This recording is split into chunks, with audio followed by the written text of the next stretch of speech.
not too sure. Kuribo has been used in the past to negate Obelisk's effect damage. This video keeps getting recommended to me, so I just decided why the fuck not. To make it so bad, you wouldn't take I know this won't get YouTube to shut up, it's safe to say Kuribo could have but if I click it, it will stop going on my recommendations. Ra getting back his life point. It's unclear if Marek could be used with Ra again in the middle of the battle phase, but most likely he couldn't. And so Marek would either have to use part of Sanity now to try and build up some defenses, or just wait for his next turn. After this, we move entirely into speculation territory. But to answer the question, was not attacking the right choice? Well, either way was fine. If he attacked, he would have in this situation now. If he didn't attack, well, ultimately he's going to win the situation. So, who would have known? No misplay Yugi. It's Marek's turn, and he draws the card of Sanctity. Marek, wanting Yugi to get out with his god cards, sets his deep face down and then activates cards. Allow players to pick up 6 cards in there. Marek draws 6 new cards. He gets Jack Defender, Polymerization, Hollowtail Spike Lizard, Last System, Fate Doll, and Master Defender. Yugi with 2 cards already and 4 new cards. He gets Dark Magician Girl, Gazelle, the King of Beasts, Magical Dimension, Dark Magician. Marek switches his Duragado into defense. And it's Yuki's turn, and he draws Slifer, the Sky Dragon. Yuki tributes his queens, kings, and Jack's knights in order to summon God's Icon. Due to its effect, it gains 1000 attack and defense with each card it has. There are 6. It has 1000 attack. Yuki, more confident with a god card on his field, decides to risk an attack. Fight Marek's face downs. Marek does reveal that Yuki has a trap and activates Dark Spell Regeneration. Now, since a monster declared an attack, this card can activate a spell from he activates his own Monster Reborn. Doing this allows Marek to resurrect. Marek summons it in Portal Phoenix mode.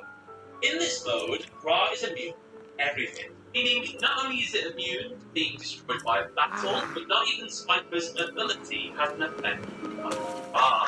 Furthermore, Marek pays 1,000 life points to Ra's ability. This orders Ra to attack with anyone's wishes. He does so and uses Ra to destroy Slifer. As the battle phase could end, Ra sends itself to Good. Attach the Lizard horn to it. Very good. Yeah, a mutual trap. That's it. Torn from you by doing play, however, Yuki is allowed to without even looking. Yuki draws and immediately sets it face down. Referee gets mad at Yuki for this since he makes them that if you just set the monster, that would be shenanigans and a viable action. But luckily, Kaiba vouches for you.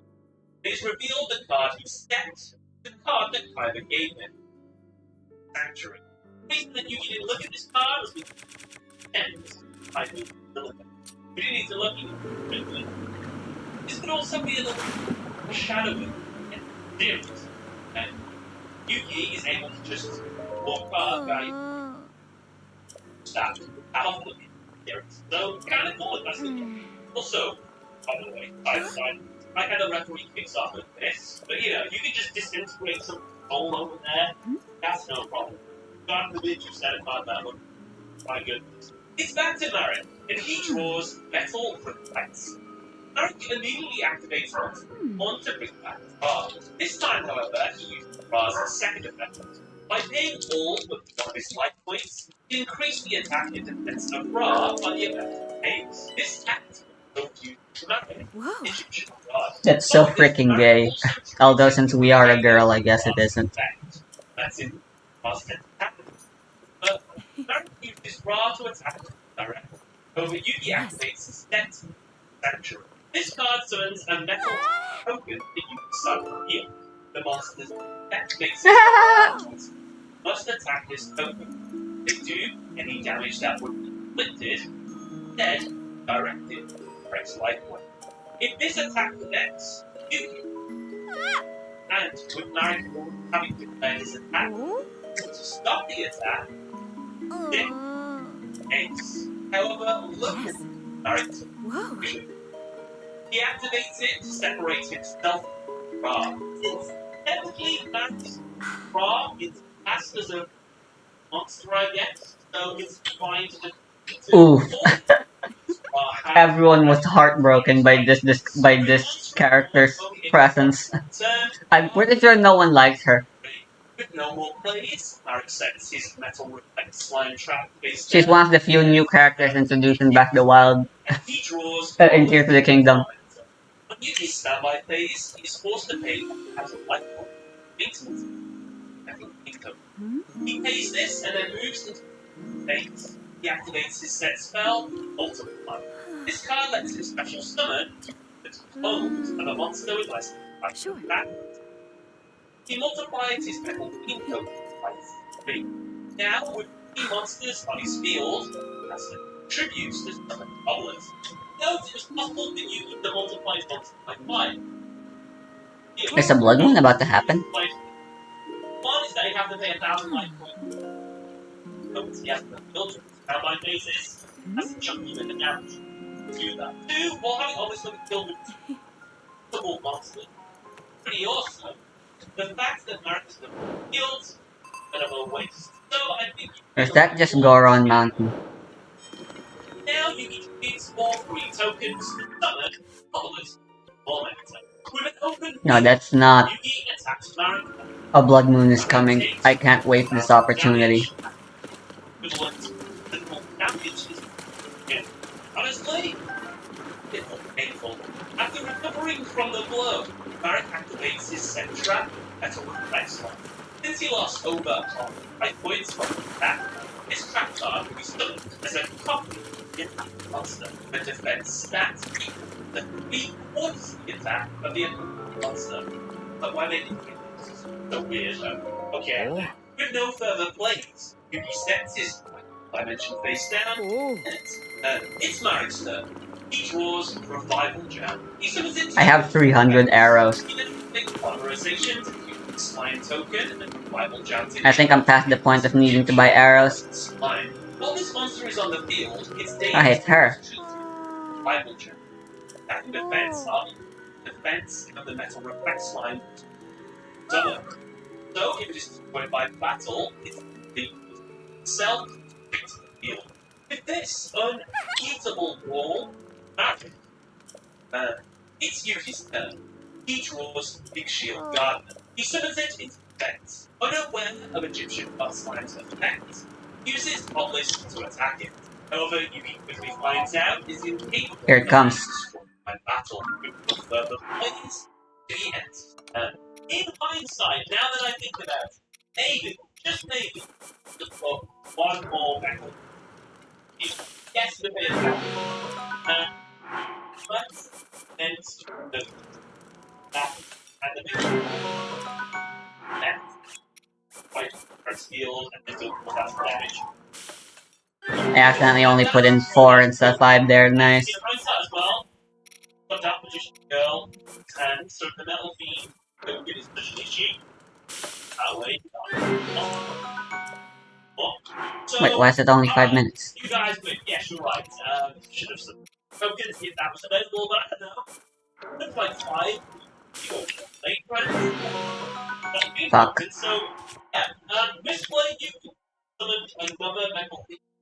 Whatever, good enough. Spell, and the That's really all we needed. oh well, it's Marek's turn, and he draws. He sets.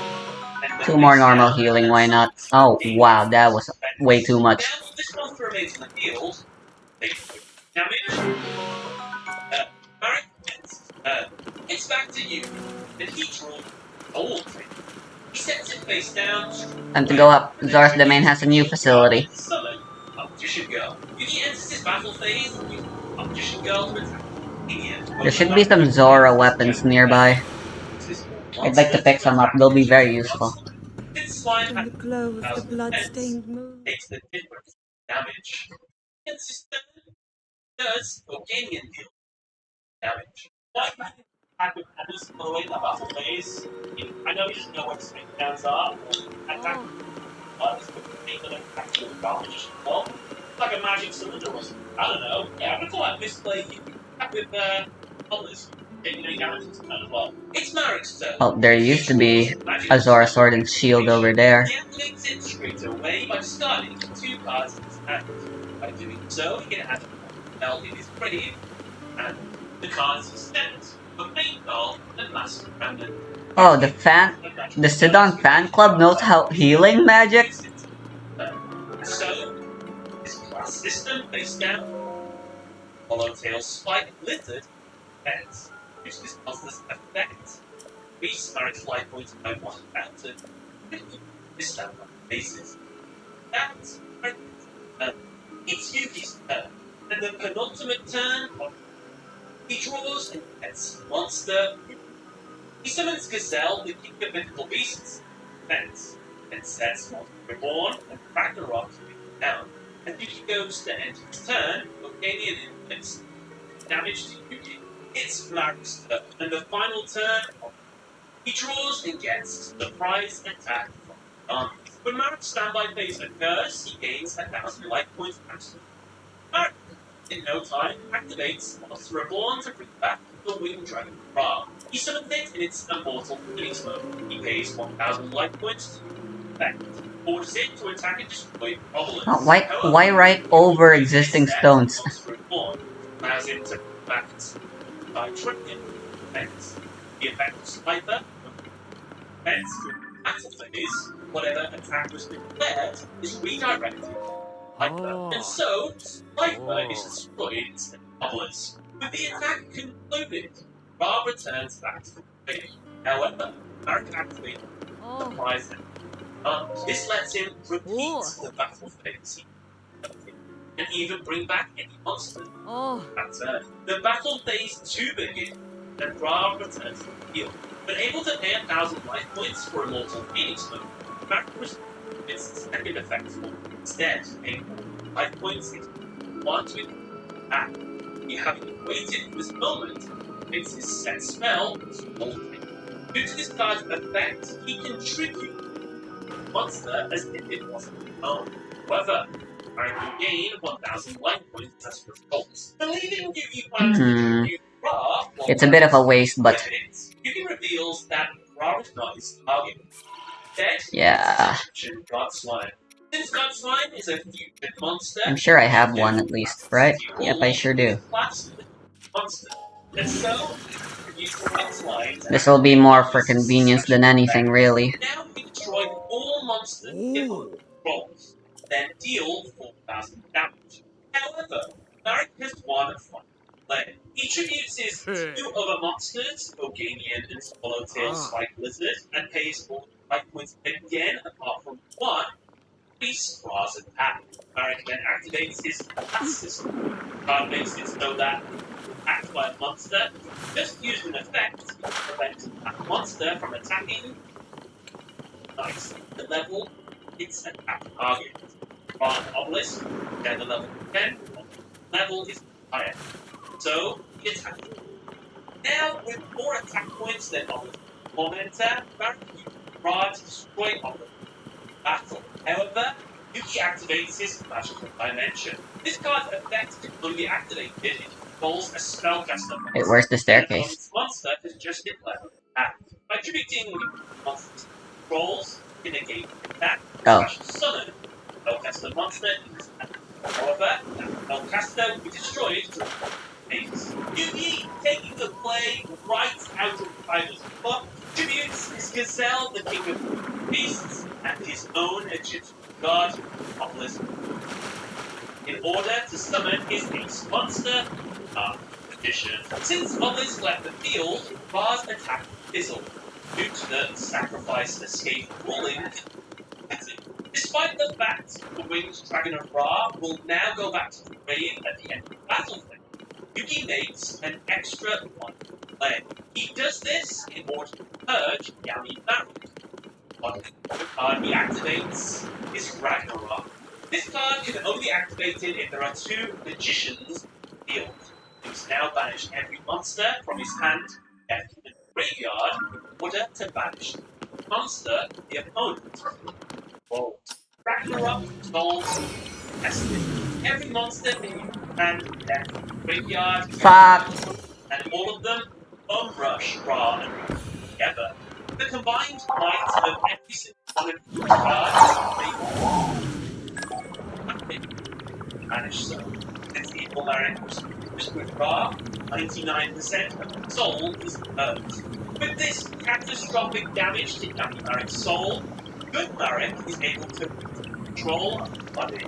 Now in control, Marik decides to end his turn.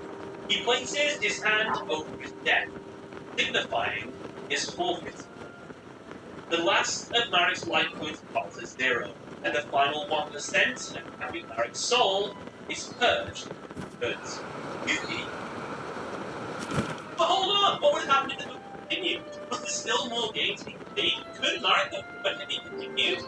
No. Despite the fact that Yuki banished all his monsters, Dark Magician's going to Hoverstones. keep in mind that Marik has no monster spells or traps that can summon, set, or return. Then keep in mind, all of these plays happen during Marik's battle. So as soon as Yuki's turn starts, attack with Dark Magician will. Overall, to summarize, yes, Yuki did have an opportunity to win in the middle. Or if he was able to bring more field, and he could have won. Regardless, both duelists played the best possible good. Marik didn't want to simple plays and he learned that.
Getting a personality is like getting into areas where security guard South California. It's really deep. Think about how you have a personality, Harry Potter, on facts. Ah, it's about hoverstones, eh? Just how it was. And it all comes up to you. It starts a conversation in 40 seconds. They know you have the Harry Potter Connect 4 Bob kid, but now for some reason, I can't help but feel worried. After the 82nd time in a row of not being able to one of your interests and hobbies from the past, you might start to feel like you just don't have any. But in fact, getting a personality is simpler than advice on the internet makes it. Most people say, know yourself. That's just extrovert propaganda. Extroverts can be interesting just by existing, using social lizard tactics, and an introvert out of private. So unless you're willing to switch sides, your next option is to go to you'll be directed to ads for personality tests, books to read, advice to join, pottery class. So here's the real answer. Personality can literally just be down.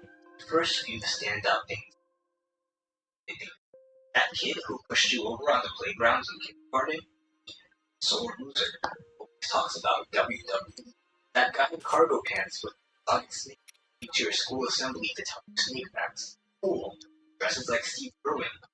You got it. From us. Bitch. Eccentric. That's it. Adele. British. Good at singing. Probably really friendly. Notice that the more clear traits you associate with someone, or personality you seem to have. Now, what does that mean for you?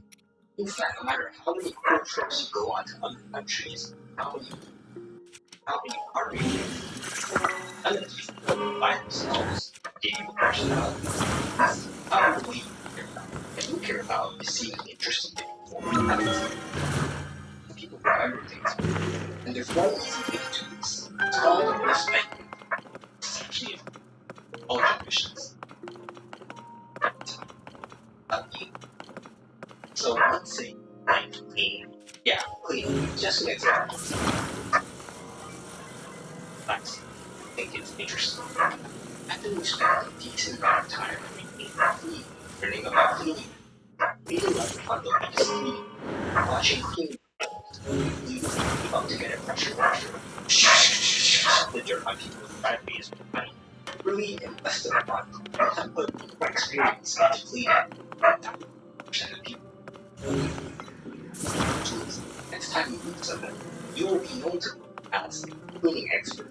That might not sound exciting. Watch this.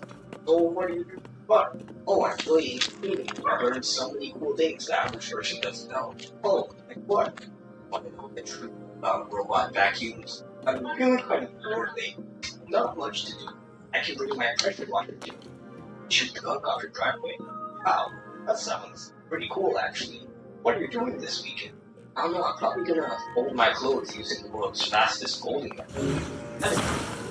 Yeah, wanna look at it? Now, I know what you might be thinking. That's not an interesting hobby. No one's gonna care.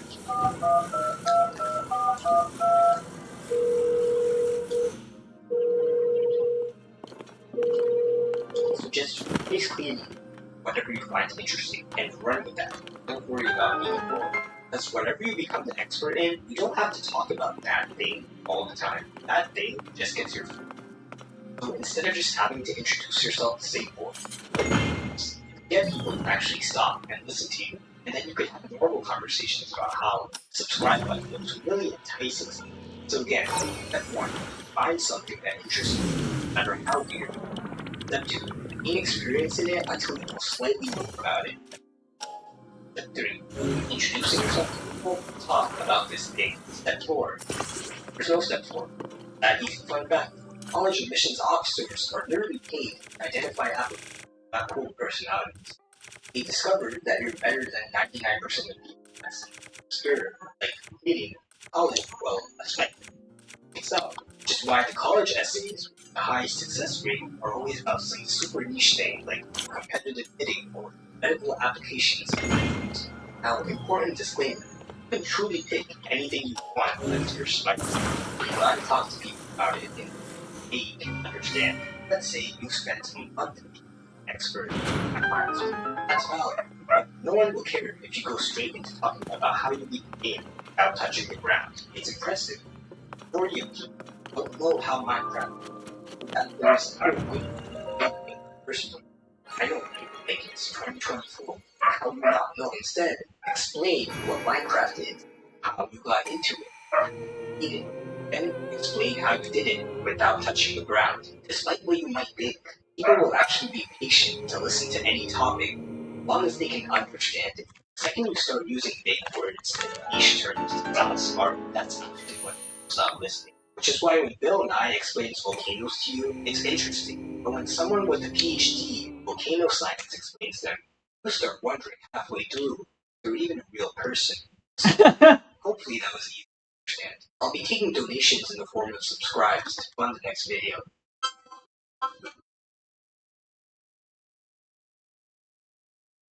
So you want to become smart.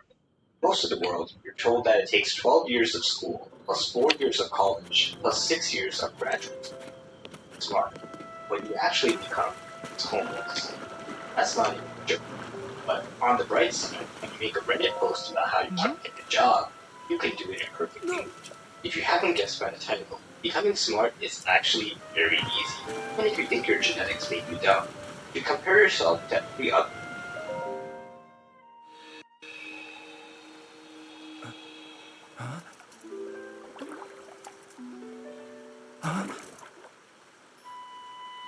Is it really you?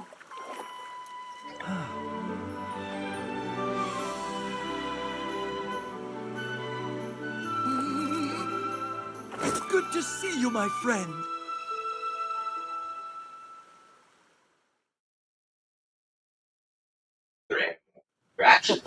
power. People like you and me say we want to get smarter. It means a bunch of things. You want to learn useful skills. Ideally, skills that make money. You want to be good at solving problems. And for money, you want to get better grades and learn difficult subjects. Make more money. And also to flex on people. Lastly, you want to sound smart in conversation. Just enough so people respect you. Not too much to the point where people think you are.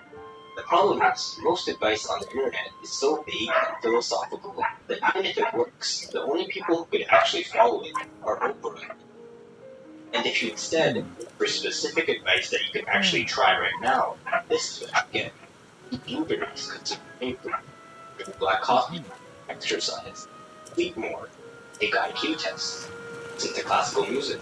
It can sound good, but at some point you have to, actually learn stuff. Besides, even in the past, there have been some geniuses who spent the whole day sitting at a desk, getting 2 to 4 hours of sleep a day.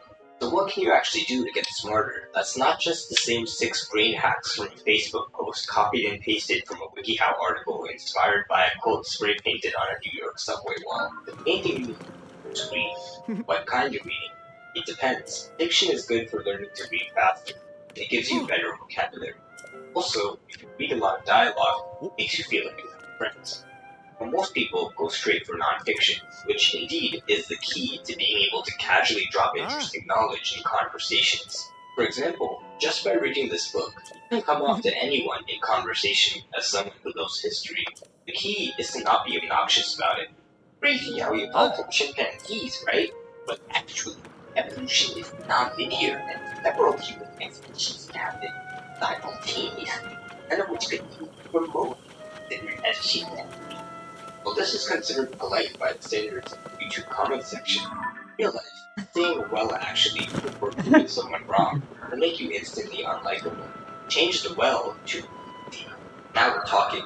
Let's read to that conversation. Crazy how you all from chimpanzee. It is crazy. I was reading the other day. Apparently, humans and chimpanzees we thought we evolved from them, but I guess we just evolved side by side. Be smart while also being humble, also sounding much grass. The key is to teach people what you know without making them sound dumb. This way, people will actually learn from you, which will make them see you. Now, how do you find these books? Actually, it's really easy. You don't have to read the same 5 books everyone tells you. Just think of a topic you want to learn about, like cleaning. Now Google books about cleaning. Here's one that looks good. Finger slips. You might accidentally on this website. You might accidentally search for the title of the book. And by chance, click on the first link. Oh no, accidentally downloaded a file. Open it with the appropriate ebook viewer. Well, now that you have the book, also find that not only can you get interesting tidbits to use in conversations, but you can also learn many useful skills. There are 10 things you should know before you learn a skill. 1. Unless you practice a skill, your brain will think it's useless and forget it. 2. You only have to know 20% of the knowledge, master 80% of it. Guess we could just move on. This is called the learning curve. It's a graph of how good you get at a skill over time. See, just by practicing a little bit, you can make a lot of progress in the beginning, but you have to practice. No one ever learned how to tie a tie by watching how to tie a tie. Only learn how to tie a tie by watching how to tie a tie while tying a tie. Same applies to reading. Books only make you smart if you give your brain stuff. You dodged water. Are you stupid? Just clean one. Now, okay, let's just imagine that something is happening on this screen. Imagine you're using cars, and then you see this diagram of how to jumpstart a dead car with a car. Ideally, read about it. Right? But not everyone has 2 cars lying around to practice on. You can still practice it by just imagining. Imagine the moment you'll need to know how to jumpstart a car. Put yourself in this situation. Find a video. Pretend that's your car. By imagining the whole process from start to finish, you just convince your brain. All that information. Now you're Meanwhile, the person who just looked at the diagram and tried to memorize it, they won't know what to do. Never had a jumpstart. Ow! This is how you get smart. Use everything you learn. If you can't, Imagine yourself in the moment where it'll be useful. This is basically the entire school system works. Learn a piece of information.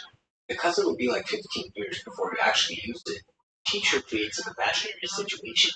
That information is useful. That is, a test. Exam that has questions on that exact piece of information. If you get it wrong, fail. South Korea, this is how. Yeah. Just kidding, that's only if you cheat. This is usually enough to make your brain attempt to share. Problem is, as I told you, brain system is not useful anymore. Get it? Some people think repetition, or spaced repetition, or studying in intervals, or mind mapping will help them get better grades and work faster. Reality, doing practice questions will give you the most results, but they simulate the actual situation, which you need to use what you learned. If you don't have any practice questions, make your own. Yourself. Stakes are high. And pretend that you're hanging off a cliff by one arm. Someone's there to pull you up. Only if you can name all the parts of a human cell. Learning information, making it seem useful to your brain, is all you need to get smart. This is why textbooks are the S-tier format. Smart, as fast as possible. No fluff, no handle, no distractions, just pure information. Bunch of practice.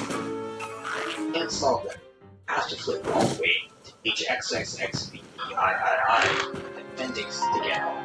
Textbooks aren't for the casual learner, because it's not as fun as watching a YouTube video, getting it home an hour later. But if you're ever up to the challenge, there is a website you might accidentally click on. You could accidentally download textbooks on any subject you want. But before you do that, I'm collecting donations from subscribes to fund the next week.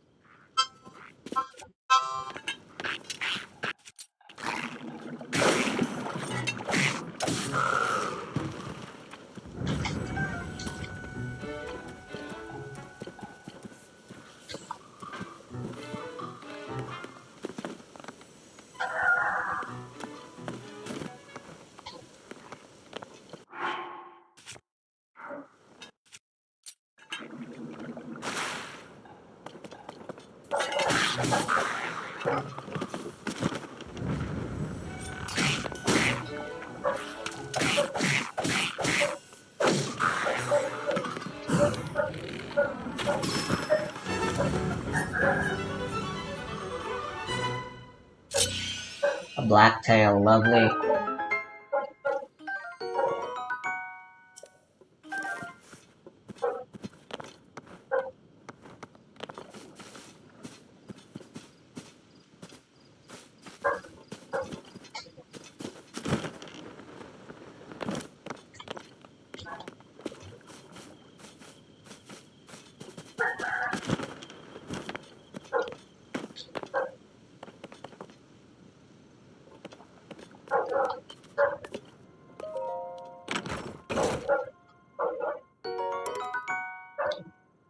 Ooh.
There are consistent ways to keep yourself wet, but I don't remember them. But if you do, the Zora set is a great weapon to have.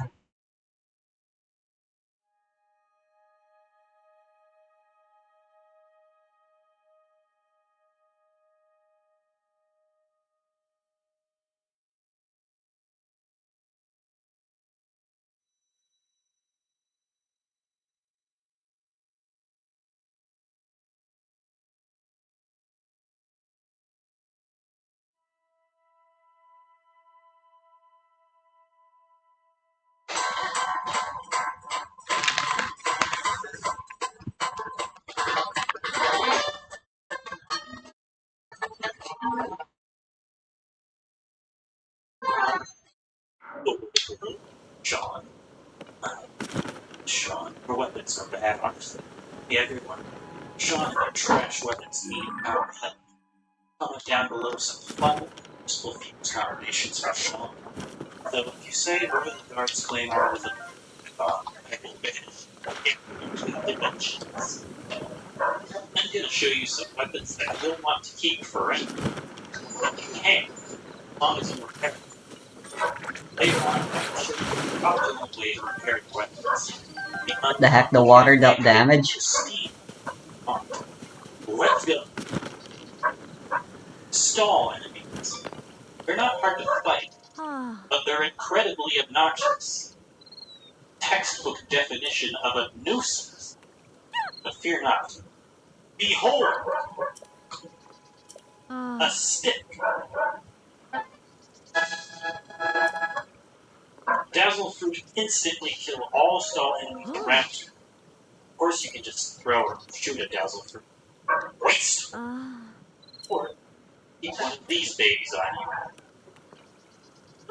Actually, the worst other weapons are bad because the weakest materials come with a cooldown. Shut nerd. Unequip your weapon, drop the forced smaller weapon, pick it back up. Just for that, go make a puff. Well, can you believe it? So close to hitting 200,000 subscribers for the third time. You haven't lost it twice because YouTube has been steadily unsubscribing you all from my channel. Can you do me a favor and check if that's you? Thanks. Now we need freaking ore deposits. What do? Just look for a rock and fuse it to whatever's available? Stop it, James. Go finish your homework. Ore deposits can be broken in one hit, simply with lots of attack, even if the weapon isn't blunt.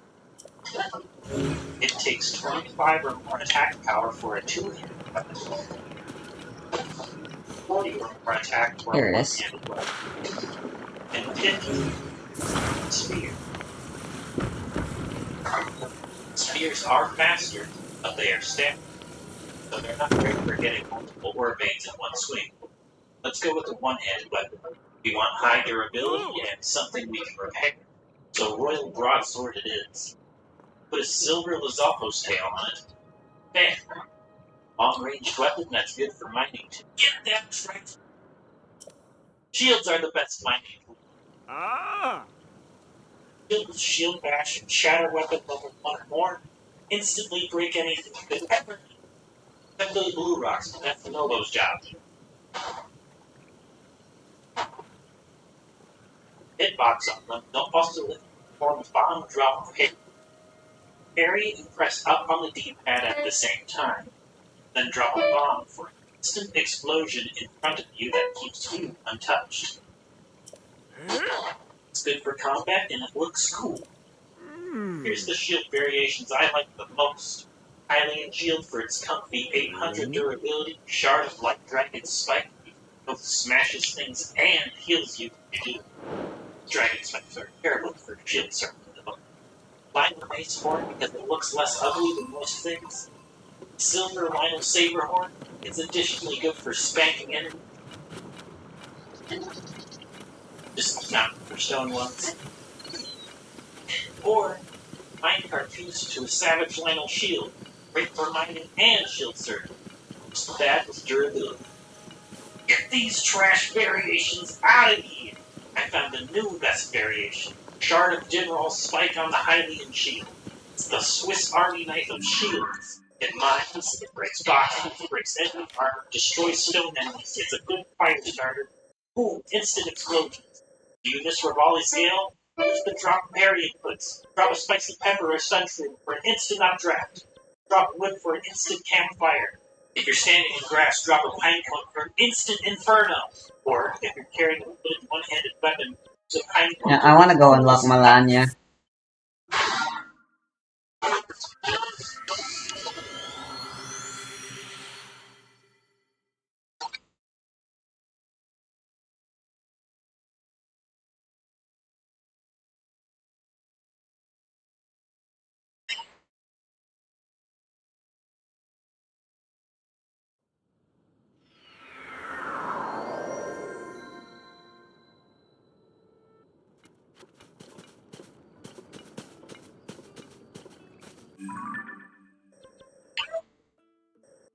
Also use an Igneo Talus Heart. It actually does more. Yeah, I may as well unlock this Great Fairy. I believe it's important for you to have your very own dogs. This uses the Power Hammer subtype. Put a mushroom, a sprig, or a sealed plushie on a one-handed weapon. Then use instant spin attacks for maximum efficiency.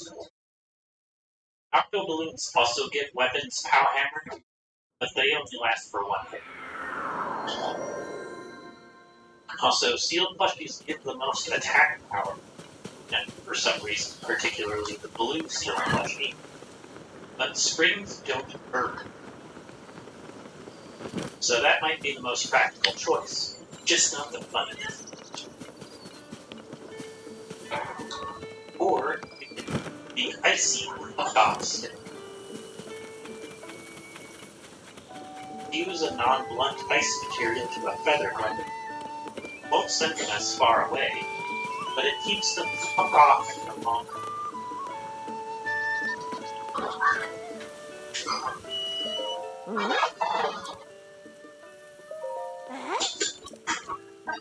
It's additionally fitted to 8 swimming.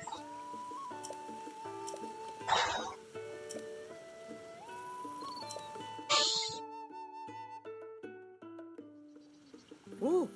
Hey Blair, why is there a distracting sliding banner of usernames at the top? I'll never tell you.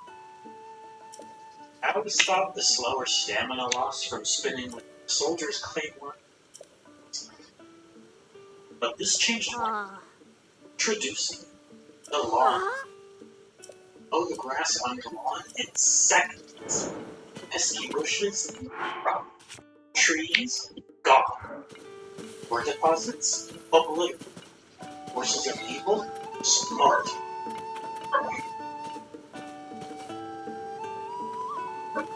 Usually when weapon to another weapon, the secondary one will suddenly break off without warning. Because the big Goron sword has at least 25 more soldiers claymore, it'll stay on for the duration of the entire weapon. Therefore, it's just as reliable as any other good weapon you want to keep. Initially, I had used a Royal Halberd, thinking that spears have greater range than two-handed weapons with dauntless things. But I later learned they do not. They give the same amount of extra range.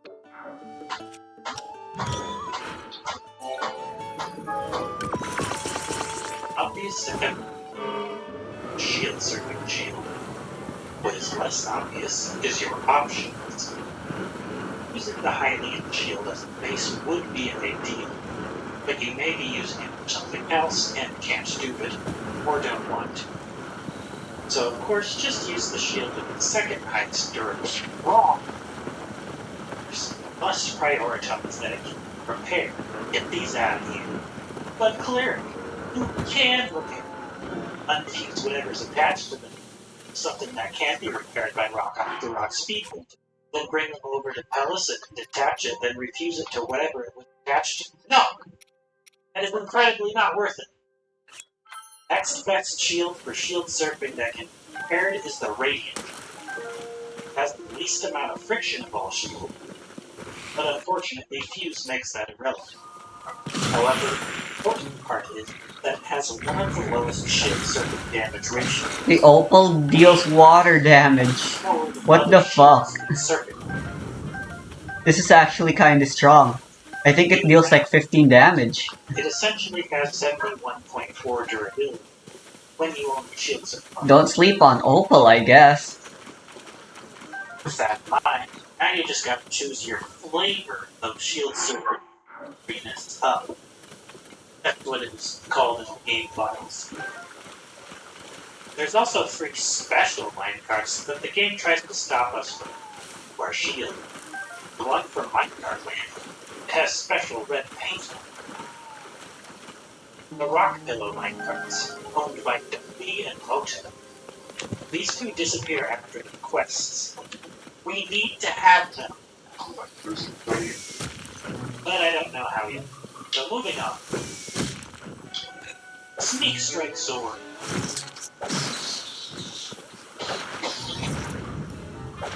Did you get your Forest Dweller Puffshroom weapon? Well, now you need this to complement. This is the I don't want to deal with this right now.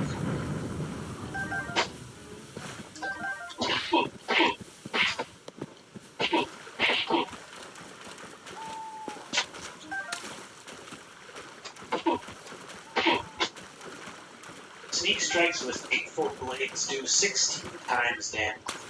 It'll need 75 or more attacks to one-shot all enemies that can be sneak strikes. Ignoring modifiers and clothing/food buffs, 70 is the highest you can get using the Silver Lionel Saber arm. And that still one-shots everything except Captain Construct 4s, which are pretty good. And Silver Boss 4 compliments.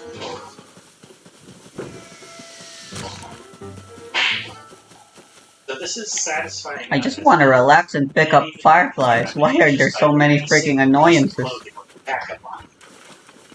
But I'm not happy. This is 2 weapon slots taken up to serve 1 unit. I'll tell you what. All you bone warriors, you god enthusiasts, all you luchador and spirit from beyond looking asses. This one is for you. Put them over on. Your boner proficiency will push it to 84 attack, letting you one-shot all enemies. Strikes, and it is good for mining, breaking armor, and smashing stone enemies. Now it's a solid tool bag. Eased it! Now, you may think this one sucks, but everyone already knows about it. And you're right. There is more to these bees than you may know.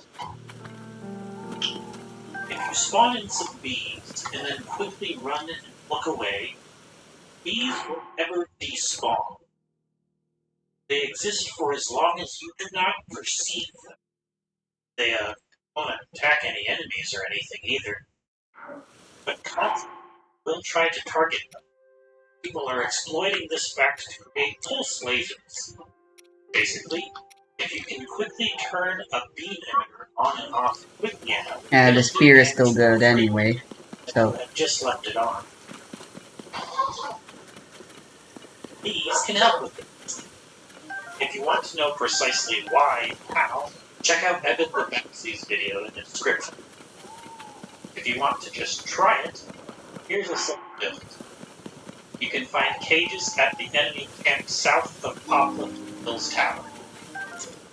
Auto build it, get beneath it before it drops, hide in the corner, and attack to summon the bees and turn it on.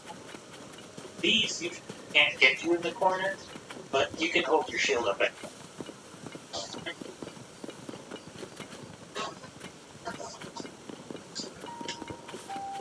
Since we are close to the bees, they will disperse after 10 seconds. So just parry with your new best shield to hit and turn the device off. Wait a second. Then hit it with the bee stick to turn it back on while summoning more bees.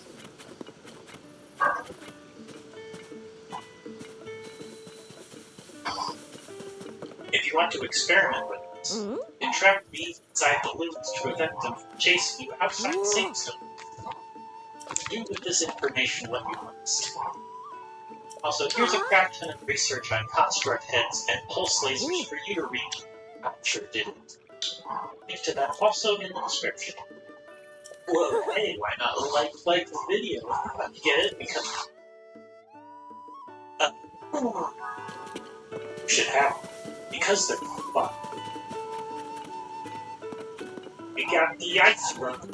Giant boomerang with an ice ski swing. Fun!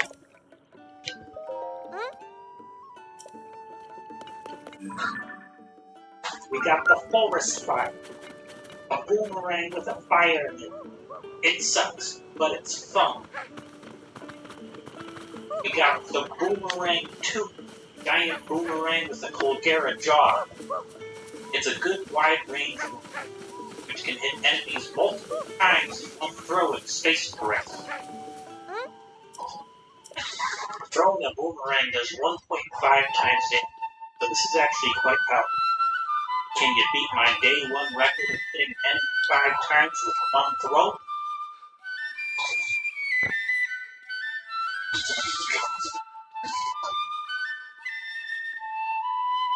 Hateful long blades are also fun.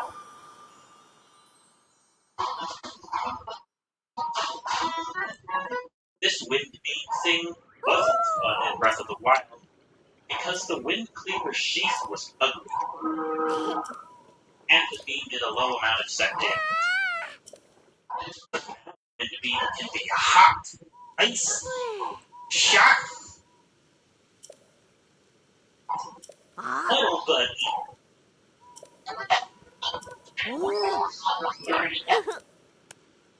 It shares the attack power of the weapon. It's honestly one of the best ways to deal damage with multiple enemies using one durability. According to this section, while sleep deprived, a reusable hoverstone weapon. I never used hoverstones often, but with this I think I might. Update, I do use it a lot now. Actually, throw it low and create an easy ledge to jump off of for bullet time. Throw it high and have some nice high ground that you can send to. Use it as shelter for a campfire.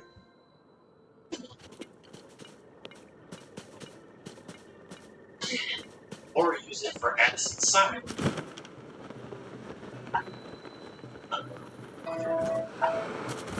And when you're done, drop it down and reuse it. No durability lost. It's just plain old useful. Doesn't cost any resources. Just don't use it in trials. Or get it too close to Cleoxid finals. If you're still collecting Korok seeds, it could be neat to have a rock puzzle solved. Honestly, I might prefer to just solve them normally. I ran out of shrines to do, and I'll take whatever puzzles I can get. It's not hard though. Missing rock is always out in the direction of the empty space.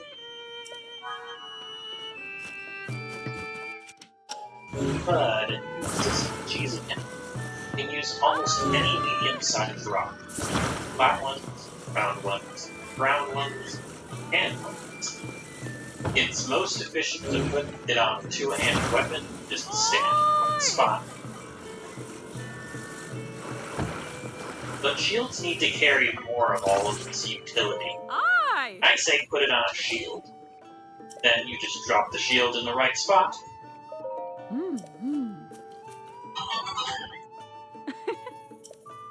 Or unsheath a one-handed weapon and then crouch down in the right spot.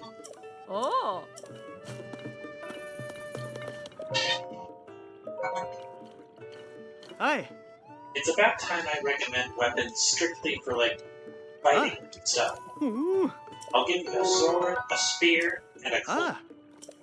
For the sword, you should get a royal broadsword with a frost Leon armor. Normally, when party rushing with an ice weapon, the ice only lasts for half of the swings before running out of juice. But because the Gleeok horns have a little previously.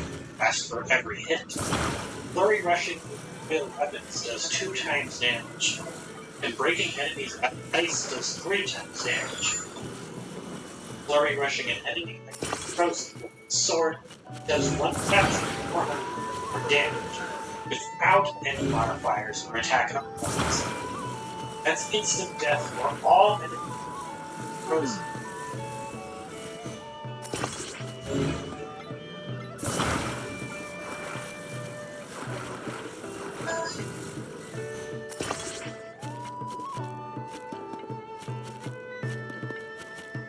And for those that can't, it's still a solid weapon. For the spear, I recommend Zora Spear, a silver Lionel mace sword. And you might ask, why the mace sword? I really like the Great Fairy missions. And I'll let you choose. You can have the bonus of breaking enemy armor, destroying stone enemies, and higher damage rocks Since they encourage you to actually or you can do have stuff, extra damage. build stuff. It's up to you. Just first. There's one where you need to build to just use the horse. Another Want to know the optimal way to get wet. where you need to build an off-road vehicle that can climb up things. Fastest way I know. Attack. Simply press Sure. D-pad up and drop a splash fruit or a choo-choo chip. When you're in range of enemies, however, that becomes precise spears. One where you need to So instead, hold Y, immediately press D-pad up, let go of Y, then drop your two jelly over splash. Side note, I didn't know that hitting these items damaged your weapon. It didn't in Breath of the Wild, but they sure do now. Sidon can also make you wet, and he can make you wet for longer. But have fun chasing that. And yes, I know you can whistle to have him come to you, but his legs are stubby and still inconvenient. Ah, this seems to be working just fine. Just take the normal road. I don't know why I was making this more complicated for myself. Like the video game with this also, each piece of the frog you set secretly increases the duration of your wetness. Good to know.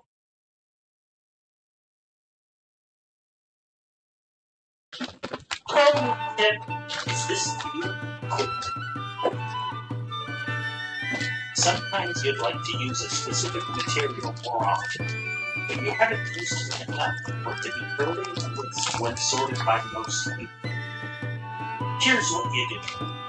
Pull out your dog, D-pad up, sort by most people, then find and select the material, then span D-pad up until it is placed near the beginning of most used.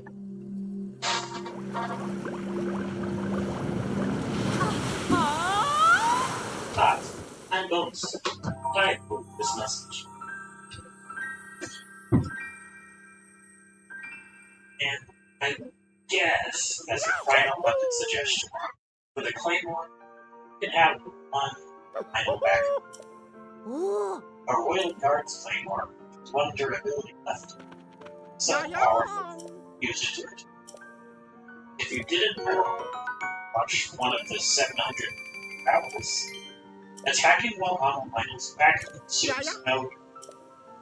So the critical damage from the last hit can be used over and over, as long as that's all you use your silver, save the Royal Guards Claymore, and start smashing it into the ground until you get the bad message. Then, smack it into 2 more times, and then it should be at 1 turn.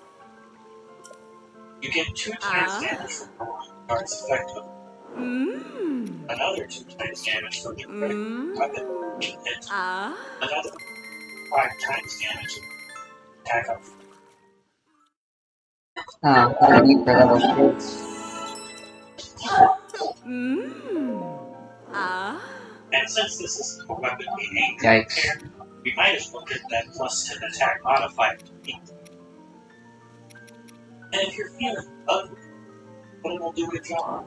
And wear radiant or evil spirit armor set for another 1.8 times damage. All of that.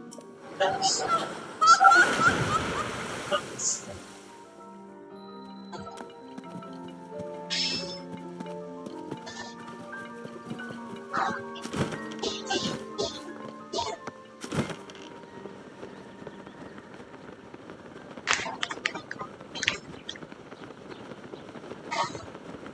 just try to avoid standing Y after the killing blow, or else you might jump attack the ground. Right.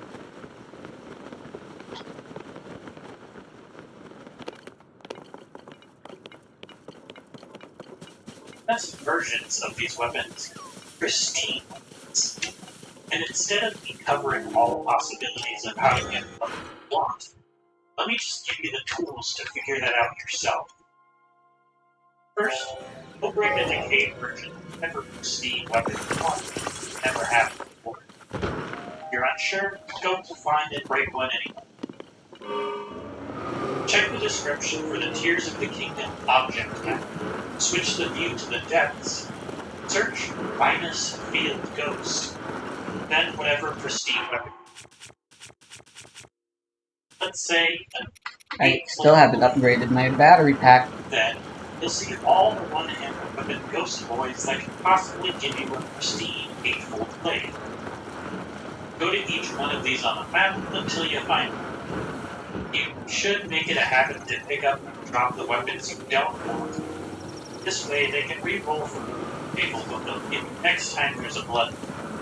Otherwise, they'll just always have that thing that you don't want. Unless you have a saving that weapon ever in your hands.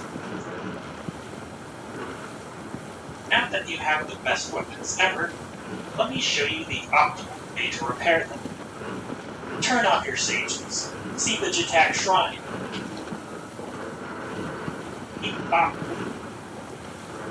There's another Octorok over there, but they're kind of out of the way. Drop your thing at medium distance from them. Not too close, not too far. After they suck it up, let them chew it just once, then hit them.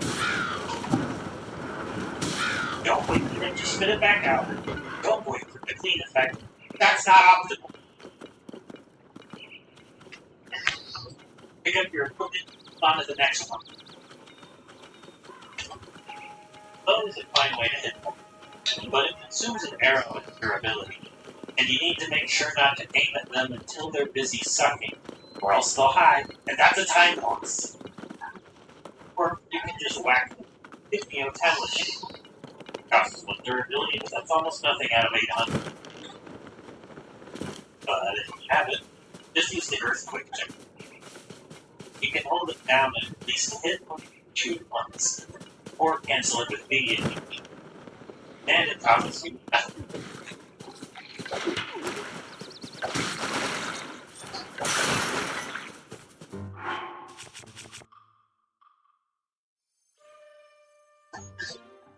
Two minutes and 43 seconds. New personal best. All out of Octoroks? Teleport the secret to Hot Light by the Akala House of Bone.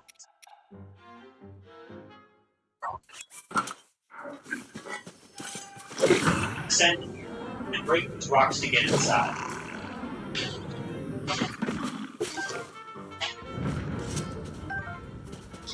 Shoot the next set of rocks with 5 or 4 explosive gems while in bullet attack. Boom! Panic blood. All the Octoroks are back. This is best done with a 5-shot bow. They'll save you gems, and it doesn't even require you to full attack for these rocks, since all 5 gems are shot at once. If you broke most or all of these rocks, you'll have to go find some others, and they'll likely require more gems to be shot at. These rocks right here require 15 gems. 3 shots from a 5-shot bow and bullet time. Search Auto G asterisk in the Tears of the Kingdom object map to see all instances of these breakable rocks. And if you find some that cause panic blood moves just as or more easily, let us know in the comments. And with that, This'll do for I now. imparted my knowledge upon Sean. Now go forth. go forth with the strongest weapons.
I feel like we're supposed to do something with this water.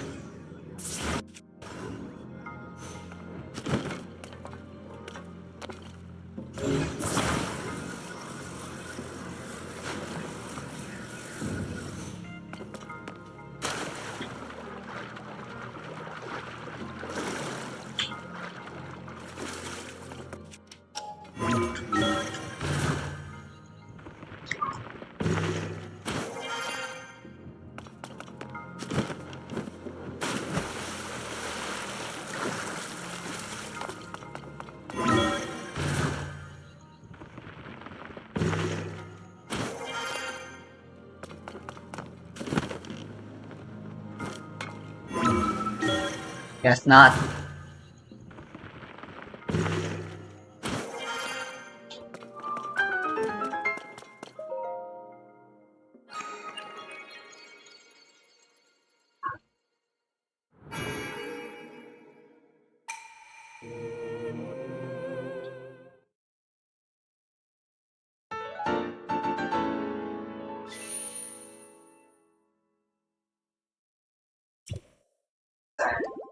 Pyramid of Giza, urgently. I know, you're thinking, what is this guy talking about? I assure you, if you stick around to the end, if you hear me out, you will also be convinced. For thousands of years, nature's been busy trying to clean up our ancestors' mess through processes like erosion, which is breaking stuff down, moving it, and weathering, which is breaking or dissolving stuff down. But since nature is so busy destroying our buildings for revenge, 0.01% of the pyramid's total volume per year. And without any help, the pyramid could be standing for another 100,000 years. So it's up to us to clean it up. Why? Because we owe nature debt for all the oil dumped in the ocean and the trees we chop down, so we can write about how many trees we chop down. That is bigger than the national debt of the United States, which politicians just seem to double it, give it to the next person. The point is, we have a duty to return what is rightfully nature's property, and specifically, the property in question is sand. If you play Minecraft, sand plus steel, and this is glass. Most devices you could be watching this on as a glass screen, so we need to give it back, and that's why we're going to be using sandpaper. But here's the thing, you and I, we're not doing this for free. May as well get lots of wood So my proposal is we make this into an outdoor and food apples. center. We're going to have sleds that slide down the pyramid with sandpaper food underneath. It's also going to be a skiing slope, and we're going to stick sandpaper under the skis. Next, people who like to hammer a tire at gyms now enjoy a trip to the pyramids. And instead of a hammer, buy the pickaxe. And instead of a tile, it'll be limestone. You might be thinking, this isn't going to make a dent in the pyramid, especially considering the dimensions of the pyramid. And that's why we're going to cover the pyramid with melt sand. You might be thinking that I'm referring to these items of machinery, but we need to aim bigger. 7 years ago, architect used the light method to replace your treadmill belt with sandpaper to let traction while running. But what they meant to say, replace your treadmill belt with sandpaper if you need to sand the pyramids. Looking at the dimensions, each treadmill is about 40 inches or 101.6 centimeters wide. So if we divide the base length of 230 meters by 1.01 meters, we can get 227 treadmills along the base of the pyramid. And if we go one layer up, we can fit 226 additional treadmills. So we're going to install 100 rows of this, which works out to roughly 22,600 on each side, giving us a total of 90,400 treadmills across the entire pyramid. Something you might be thinking is, what about the corners of the pyramid that the treadmills can't fit on? Should we just use an angle grinder? And to answer that question, when was the last time you saw an angle grinder and it fit in the center? So what we're going to use instead is a spin bike. Except we're going to replace the flywheel with a circular saw blade, and we're getting spin bikes for each corner. Next, if you sand anything, or what's something you do, sawdust builds up in the area. Give it a quick. But because of the scale we're dealing with, blowing air with our mouths will not be sufficient. Instead, we're going to use a fan bike, position them so it's facing towards the pyramid. And there will be a further use of the fan bike that I'll explain later. But first, let's get the math out of the way. The width of one of these is about 50 inches or 129 centimeters. By dividing these two, we can fit 181 on each side. So in total, that's 724 fan bikes, blowing away all the annoying limestone dust. Okay, so how long is this going to take? Great Pyramid made with 5.5 million tons of limestone, 8,000 tons of granite, and 500,000 tons of water. Limestone, on most hardness scale, scratches at level, with deeper grooves at level 4.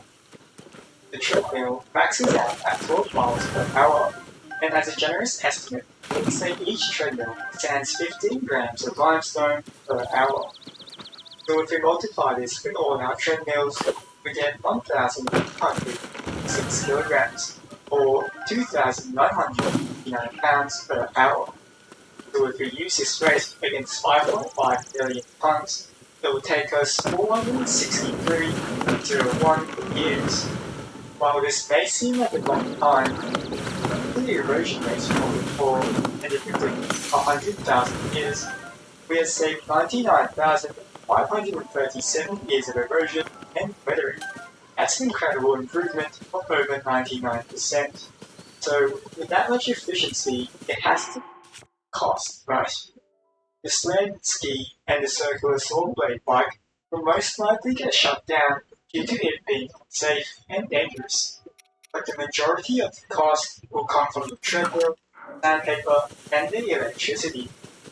Treadmills cost around $1,000 each. The sandpaper would cost around $50 per treadmill and will have to be replaced every 30 minutes for maximum cooking.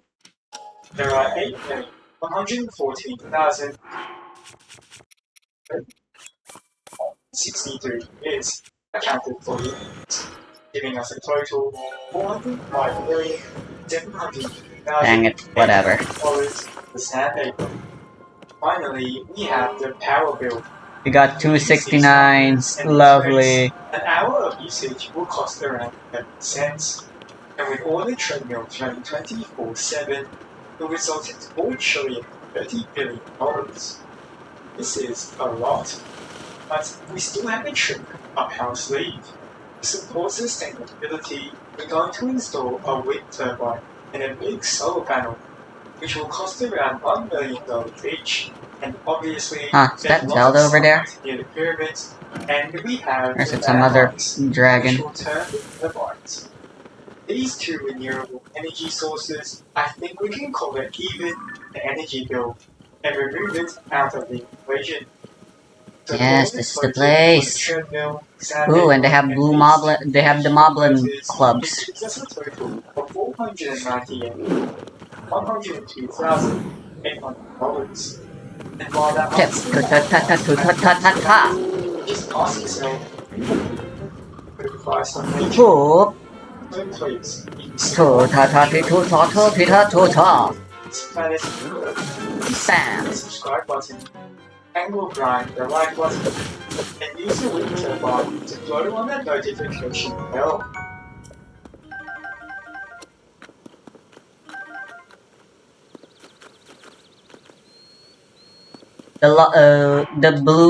The moblin stick is best for used for combat since they have less durability.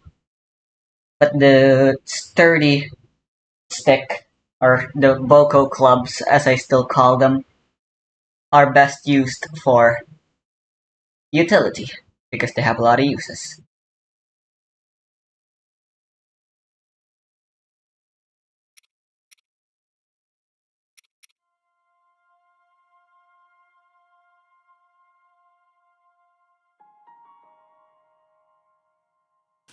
Since I'm still of the opinion that metal weapons suck,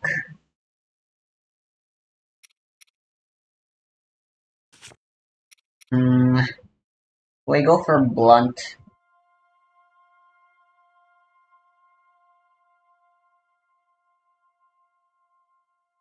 I think it's best to go for blunt for two-handeds, since blunts are the best at dealing heavy damage if they aren't blunt rather than bladed.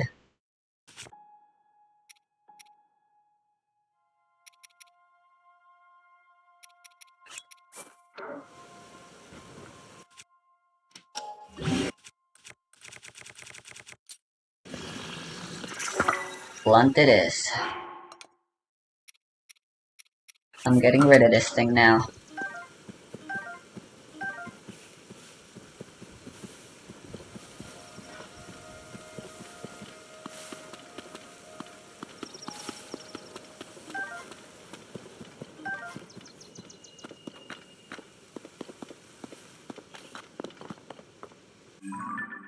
There you go. One was really all we needed.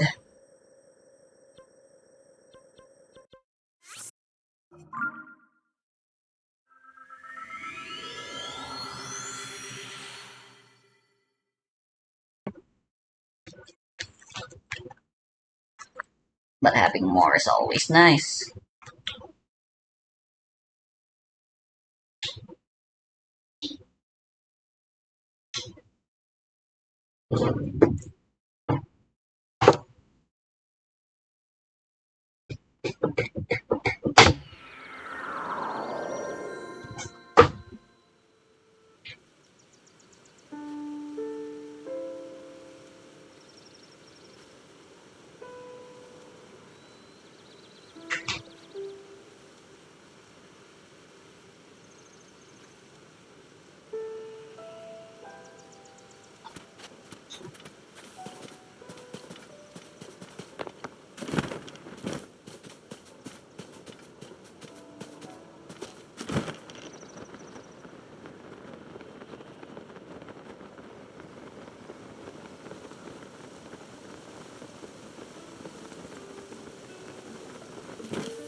Oh. Oh.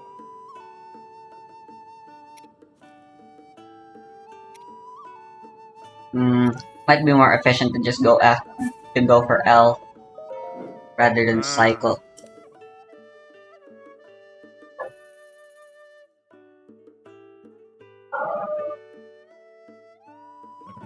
Ah. Oh. Ah. Oh.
Horses are still, I think, the better mount if you want to travel somewhere far quickly. It's just a shame they've been nerfed. For one, the ancient horse armor no longer exists, so you can't just whistle to teleport them in. And the map is a lot more segmented. You can't just travel all around Hyrule with your horse anymore, unlike in Breath of the Wild. Which sucks. They didn't have to do horses so dirty.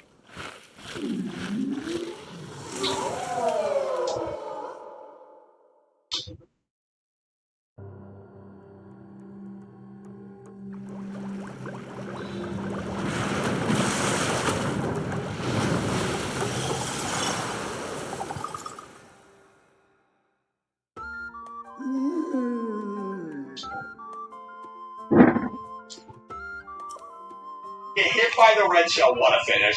What a finish, man. Now we have Wii Coconut Mall, and you already know this is an amazing stage. First of all, it has the music. It has the meme music. Everybody loves the Coconut Mall music. But what we're going to do here is I'm actually going to take this slower path just so I can get a better drift. In 200cc, going that way doesn't really lose too much time since we're already going so fast anyways, so I don't really worry about it. Then once we make it to this section, we will see these crazy drivers. What are you doing? They were spinning with their car. Come on, man, that shouldn't be legal. Where's the government? Who's telling these people that they can't do this? That should not be legal, man. But this time we actually do have a better path. That way we can go a bit faster. We also have something to protect ourselves from the red shell, and we get another banana before the next red shell, so that's nice. Now, hopefully these drivers aren't doing what? What do you guys? Stop! Stop! You know, I had Squidward ink in my eyes. I could have literally just died there, and you guys are just playing around. You're acting like this is just a fun time. I remember in the Wii version, Glazed veggies and steamed tomatoes. I actually don't know how to craft any of those. Fuck. But I believe I already have the recipes, the ingredients necessary for them. Let's see.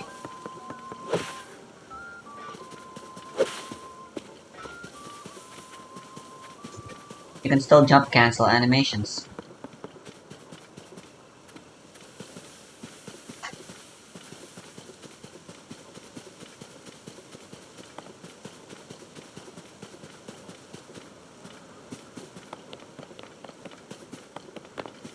There's a cooking pot here, but I always forget about it and always just teleport to this table.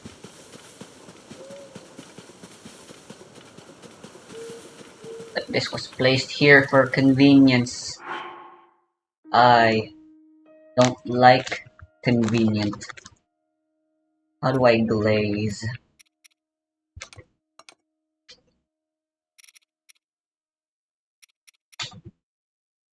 I'm just gonna look it up.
Glazed veggies, steamed tomatoes.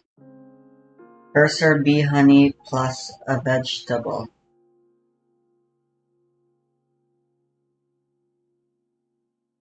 Hylian tomato and a flower. How many honeybees do I have?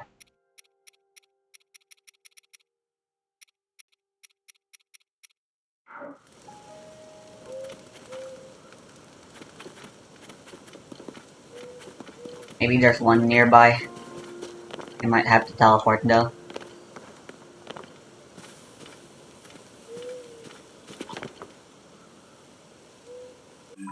Let's go to Kakarika.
I'm stuck.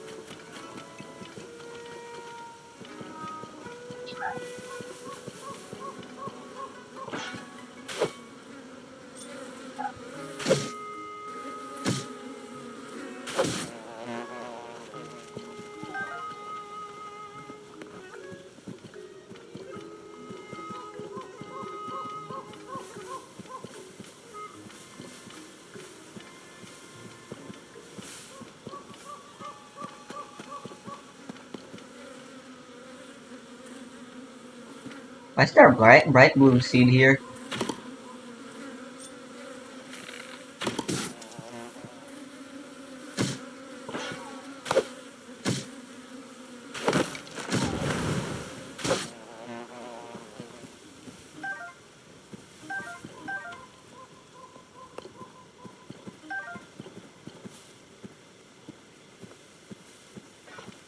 How strange. Well, I won't think about it too much.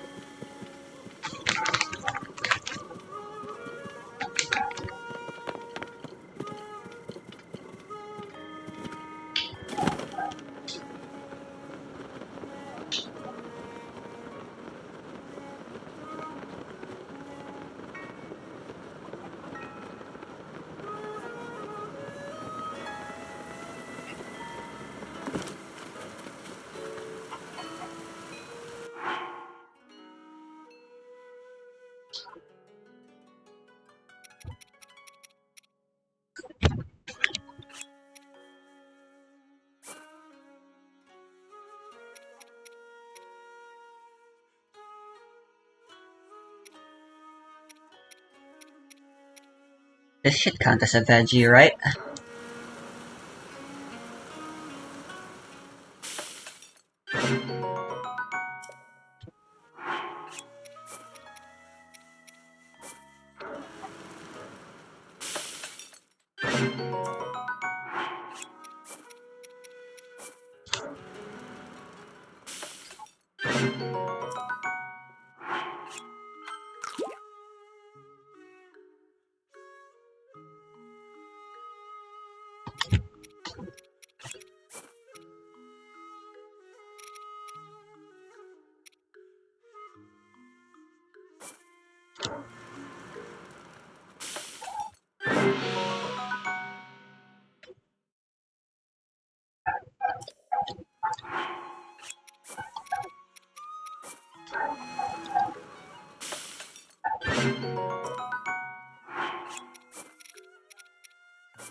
Now for 5-star.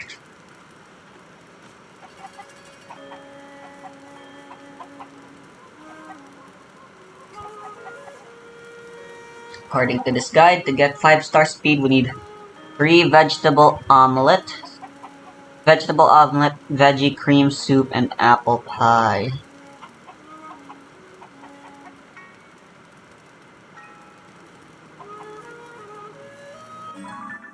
Need bird egg, goat butter, and rock salt. Let's go to Hateno.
ha.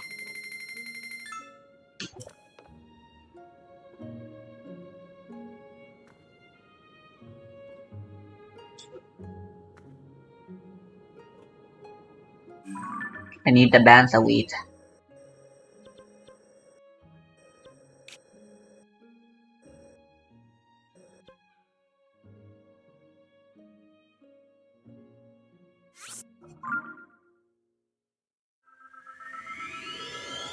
Should theoretically be easy to get if it weren't for the fact that it was snowing here right now. Terribly snowing.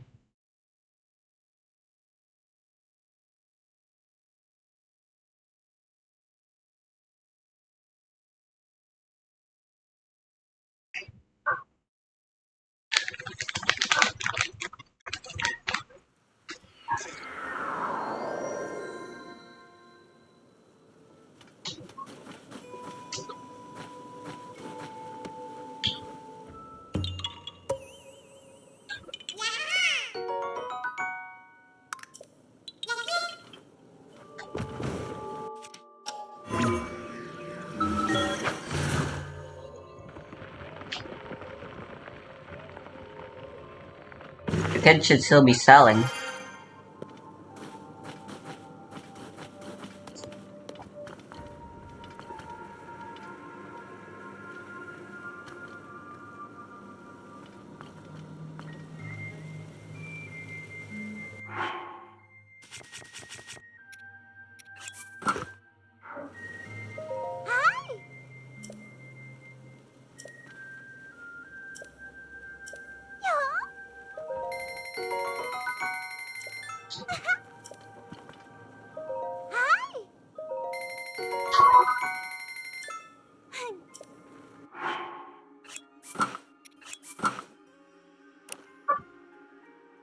Alright, this makes even less sense. Now that the shoulders are out, how does this keep you warm?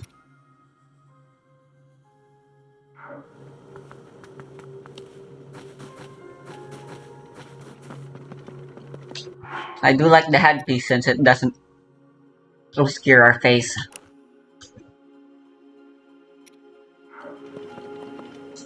Perhaps I'll keep it.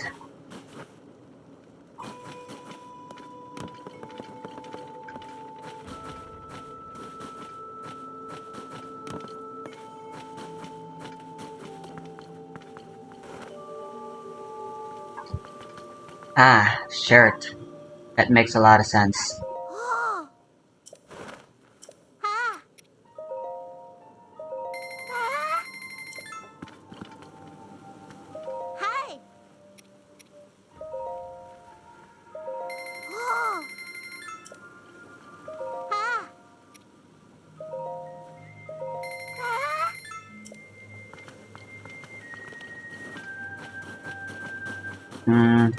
There's gotta still be a part of Tabanza that isn't snowed out completely.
Dang it.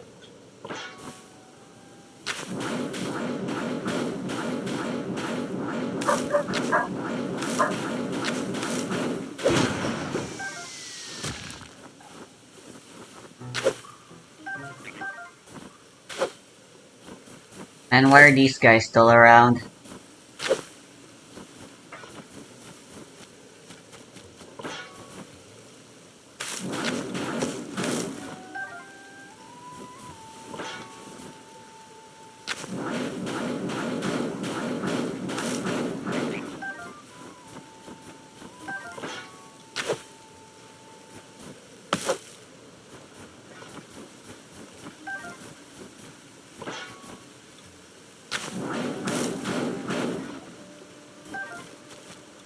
Wow, it's actually really surprisingly easy to get frogs.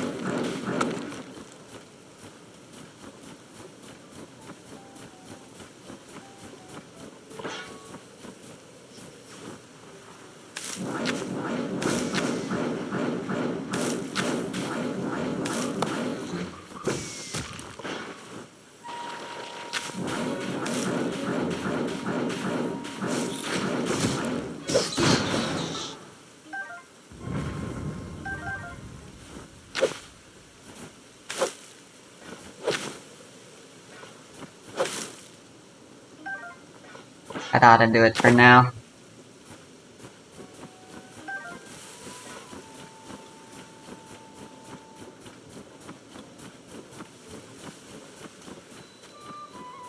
Let's get cooking.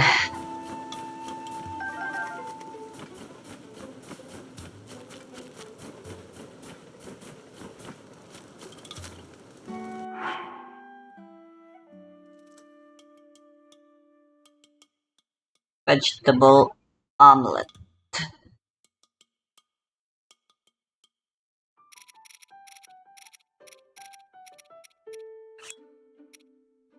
An herb.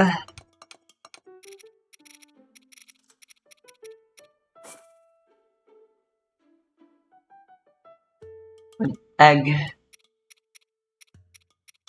Goat butter and salt.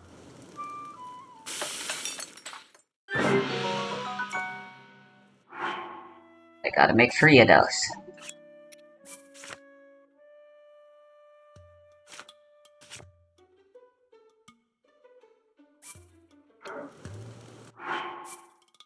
There's a way to hold by a recipe if I'm correct, if I remember. How do I do that?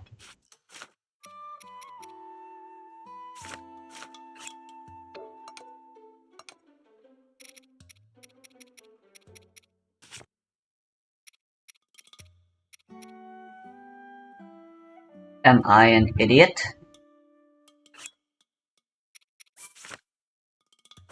There it is.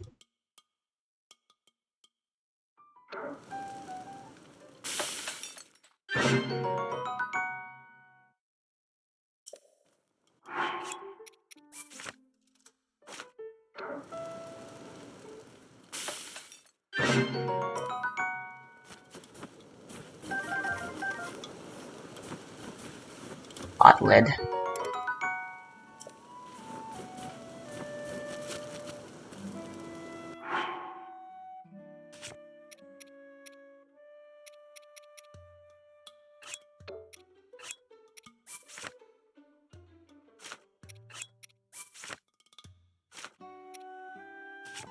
I need one more vegetable omelet.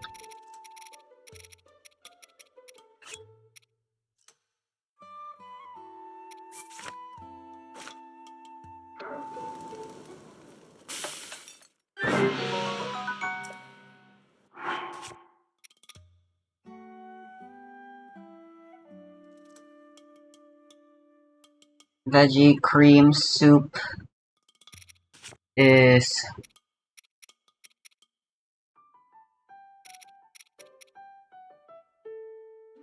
carrots plus milk and salt.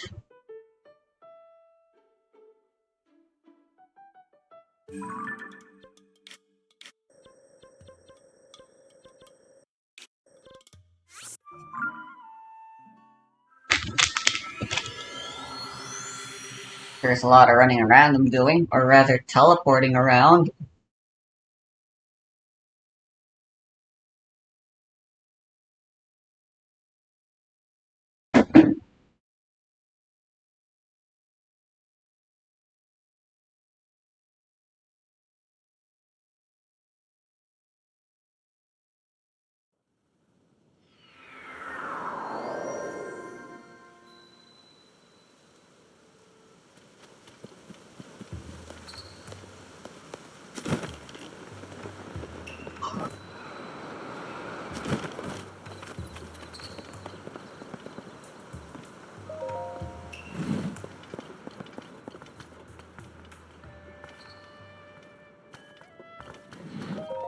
I.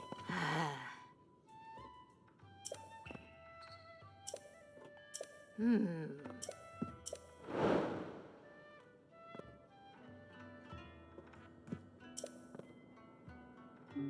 Ah. Dang it.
You sons of bitches, let me show you how it's done.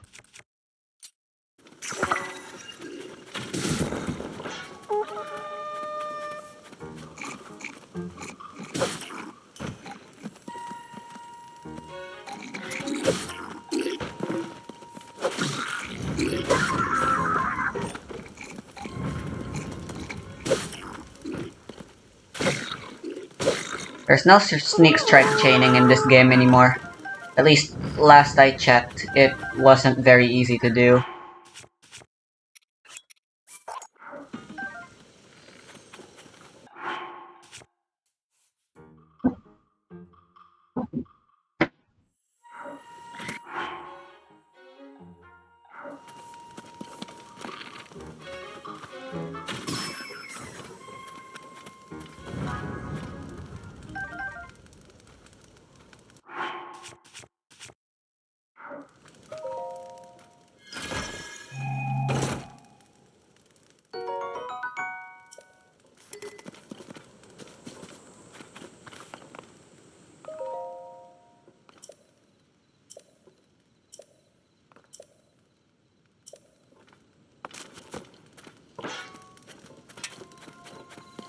I'm gonna go get rid of this.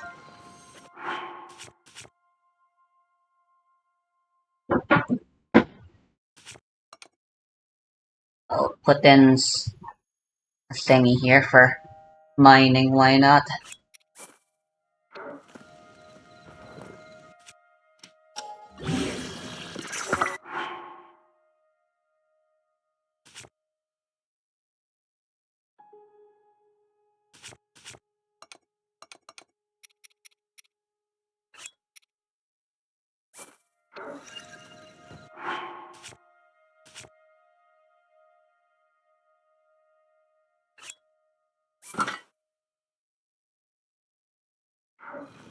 And that's it.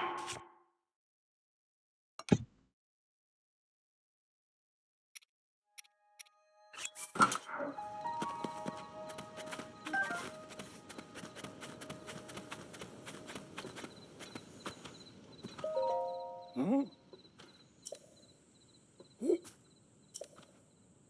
Ah. Hmm. Ah. Ah. Oh. Hmm. Ah.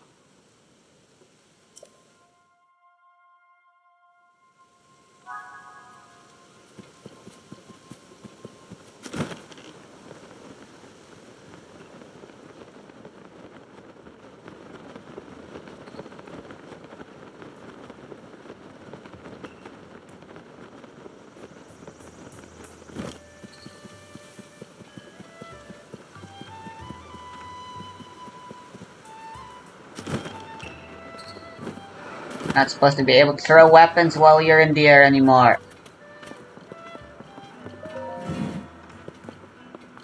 Hmm? Oh. Oh.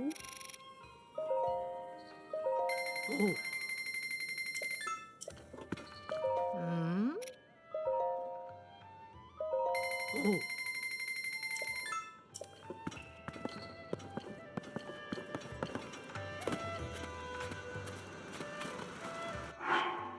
Right.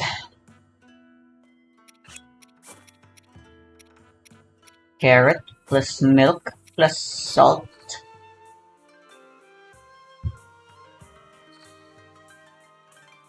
Equals veggie cream soup.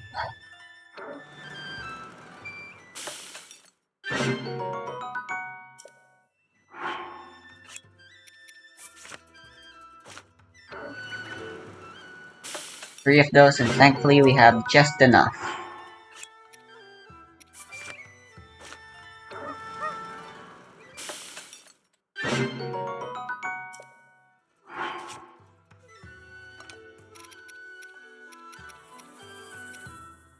Oh, whoops, I made too many vegetable omelets.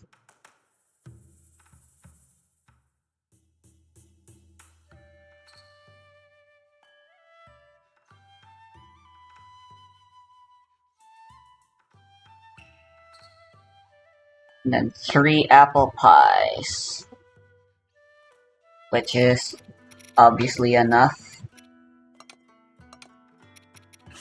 Apple. Goat butter. Cane sugar.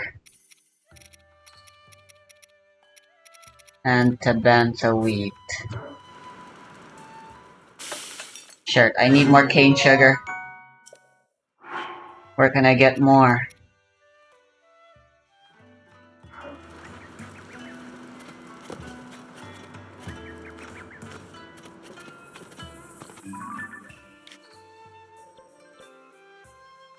Commonly found in ingredient stores, but I already went through all the stores.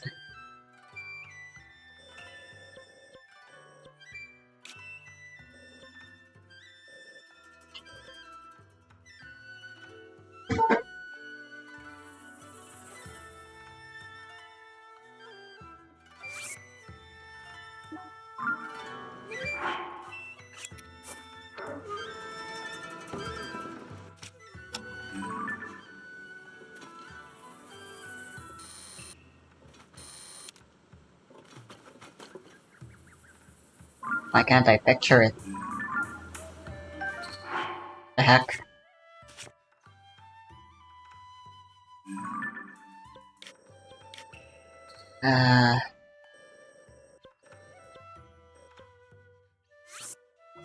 Let's check Tarrytown. Although apparently all you need to do is pass a day outside of the village and then they'll restock. If I don't find any here, I'll go past the time, I suppose.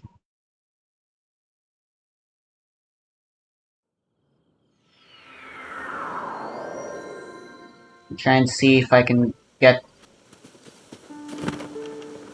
the things I need.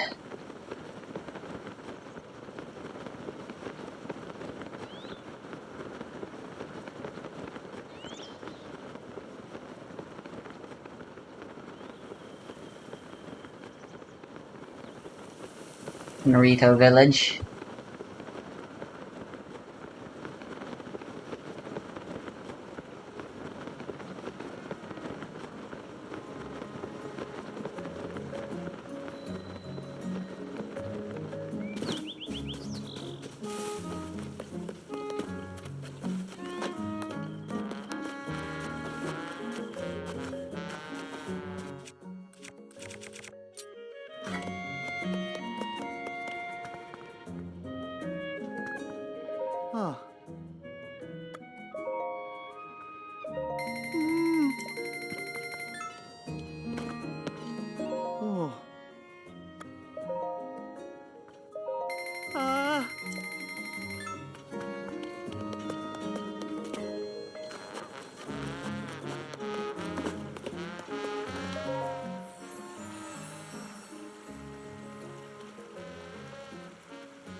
The jingle is different now. I didn't need to do that, but they sure as hell did for this game.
Okay.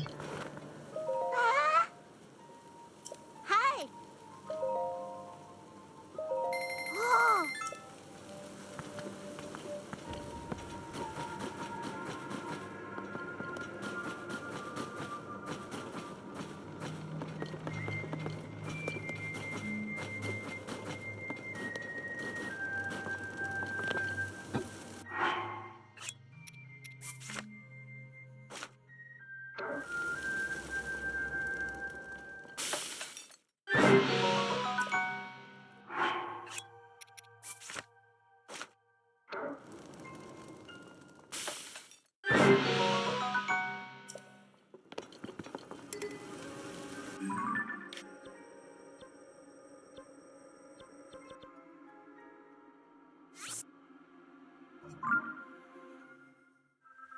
All set.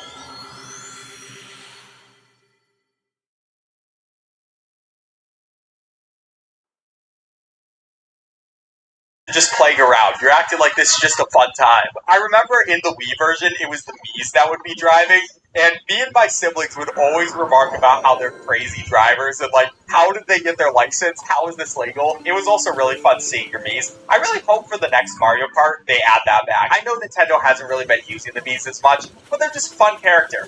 Finally, though, we don't get hit by those crazy drivers. They suck at their jobs.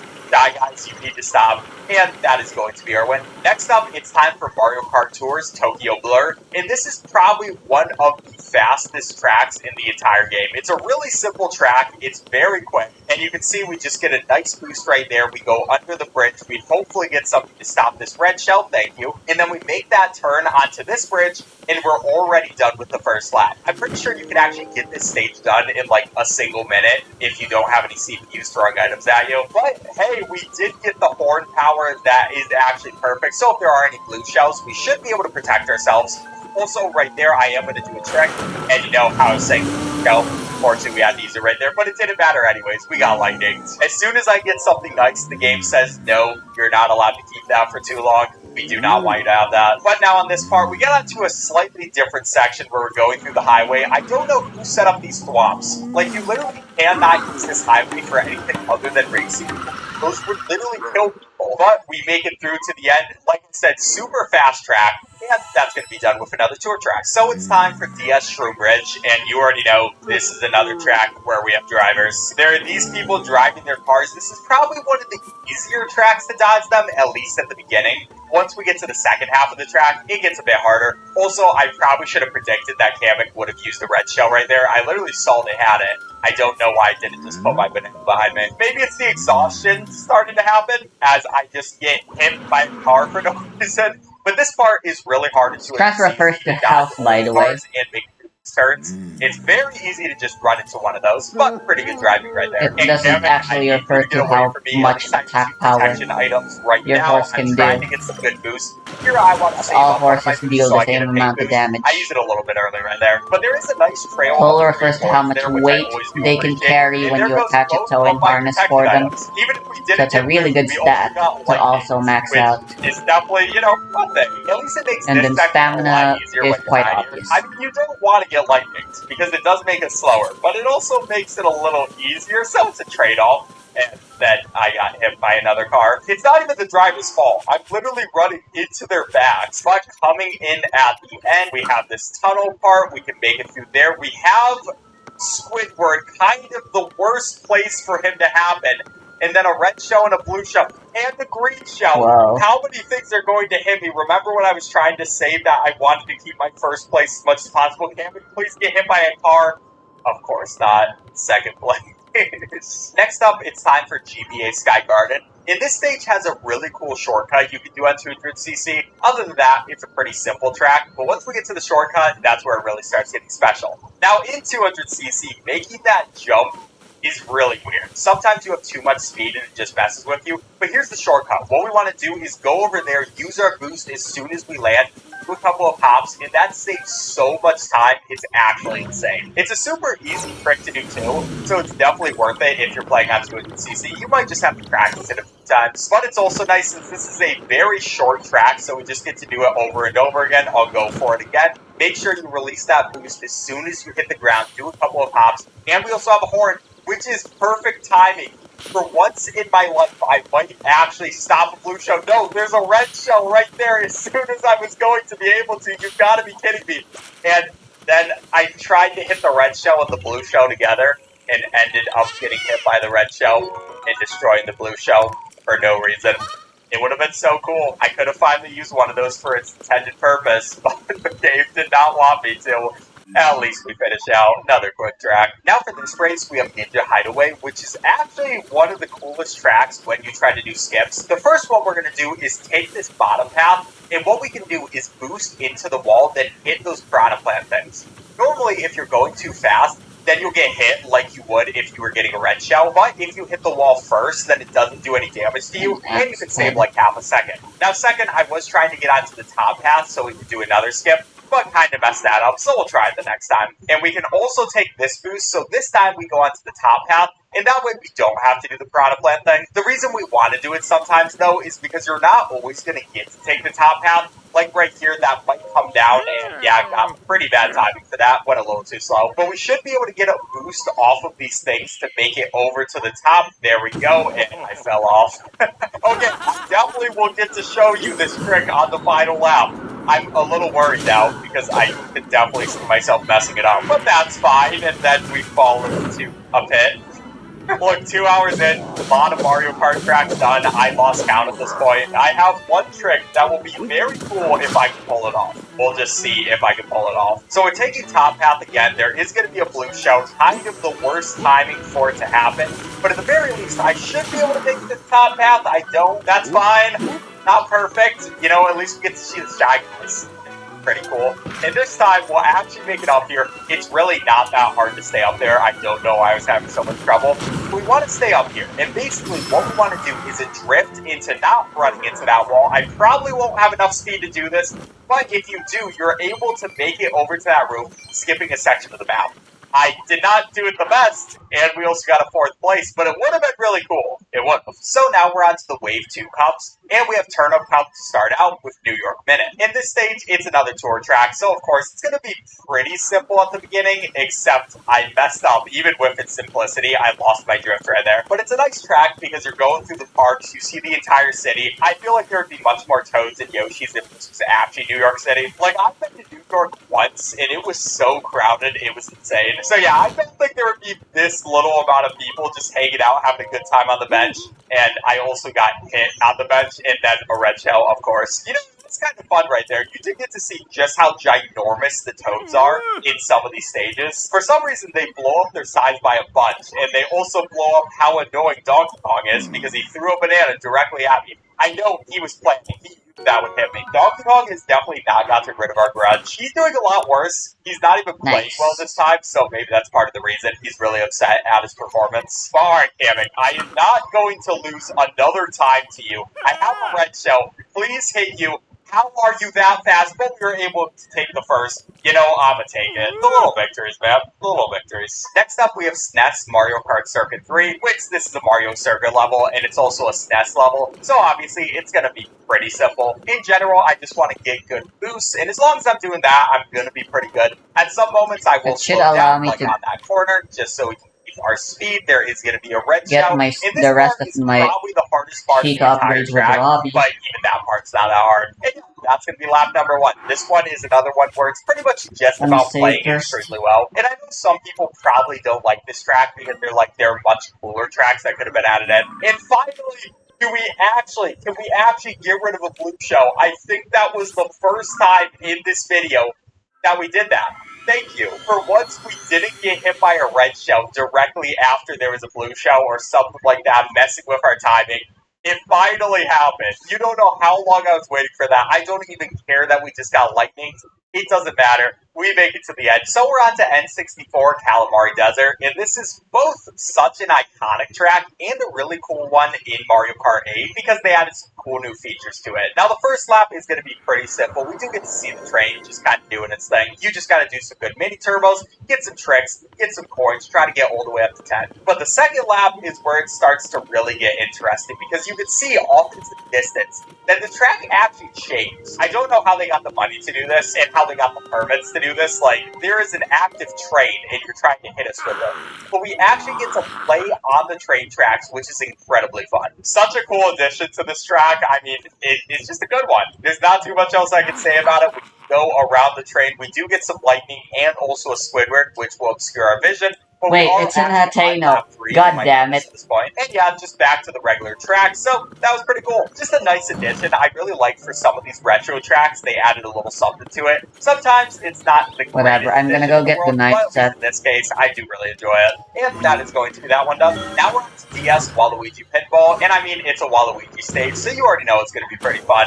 especially with the pinball aspects. Did anyone else ever play the games like Pokemon Pinball and the Mario Pinball games? And even Sonic Pinball.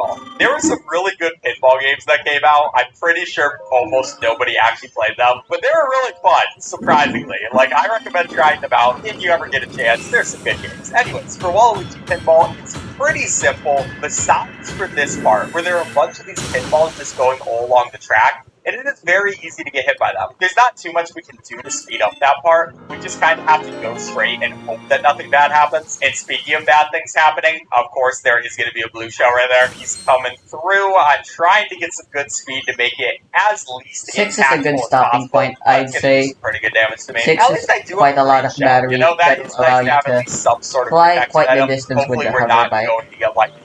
That wouldn't be fun, but Anymore okay, would coming just be through. a rather Hopefully nice there are no bonus. pinballs. Obviously, I am maxing it scared out is of those great. coming through because you could just get jump scared by them. Yeah, 6 is a good add point if all you really want to do is But beat the I game do see another blue shell in the exact same efficiently. place it happened for the last lap. Yay, thank you, game. And a red shell as well because, you know, we couldn't just give you one thing. But you do get to see some cool thing about This this place map still is now hasn't they're actually opened going up to now. add in some more pinballs to the regular sections. We get ahead of it pretty quickly, but that's also a fun part. And we can come through here. We have a banana, which is nice. And I just have to hope one more time we don't get bad RNG. But we do. I almost got hit twice there. That would have been kind of funny. But at least we made it through. I mean, it's not the worst thing that could happen to you.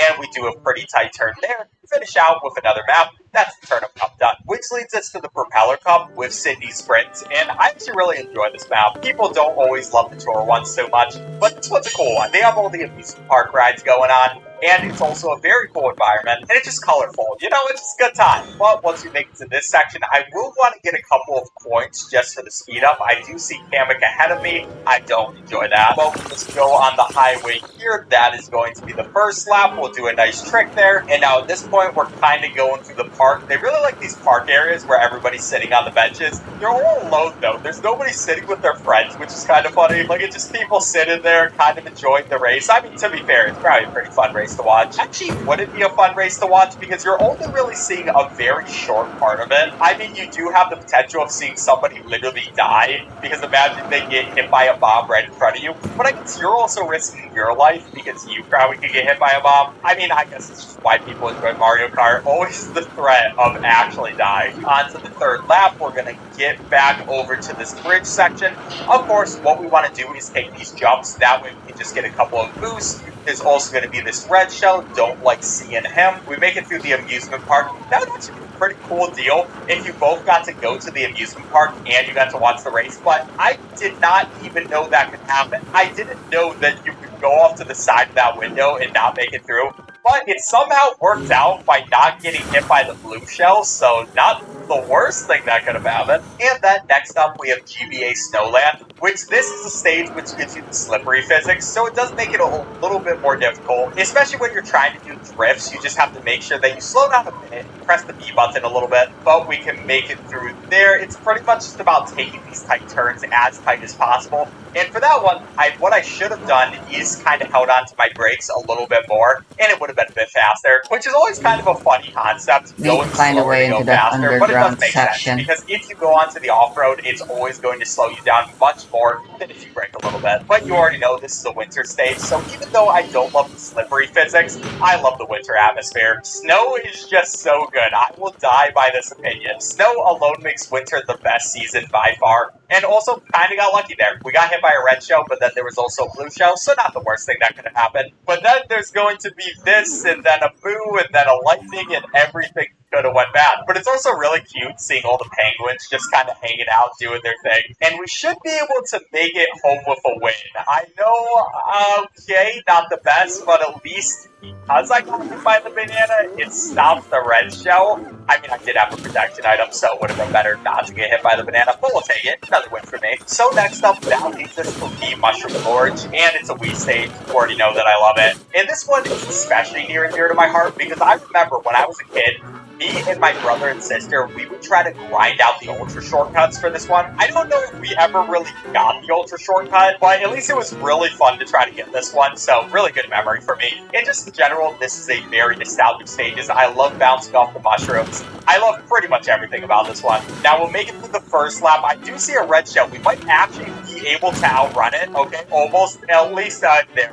We fell off into the gap. I was about to say, at least we're not going to fall off. And then, of course, it happened. But I do want to, of course, get a couple of tricks. And you can actually trick off of that green mushroom if you time it perfectly. It's a bit difficult to do, but at least I'm going to try every time. Then we'll do a couple here, try to Back get Goombas. The Goombas just died. I didn't even know that the lightning killed the Goombas. I guess I did know that. I've just never seen it before on this stage. But coming through to the end, we'll take that turn, take another one. We do want to drift into there, and if you do it perfectly, you can get a mega boost, which is always nice on this stage. Oh yeah, by the way, there is both the top path to the left and the right path, which is going to take lower. At least the one I take is the right path. I'm pretty sure it's the faster one. But there we go. Make it through those guys, put down a banana, and that's going to be a nice and easy win. Which will lead us to Sky High Sunday, and this is the cool stage. I do love ice cream, so maybe that does Demon Lord affect that just my wants to perception destroy of it. everything. Ice cream, best dessert. That is- maybe a controversial that is opinion, just a I'm not really sure good if it is. idea. Let me know in the comments, do you think ice cream is the best dessert? In It's my such a opinion, good it's just so idea. good. Because the thing about ice cream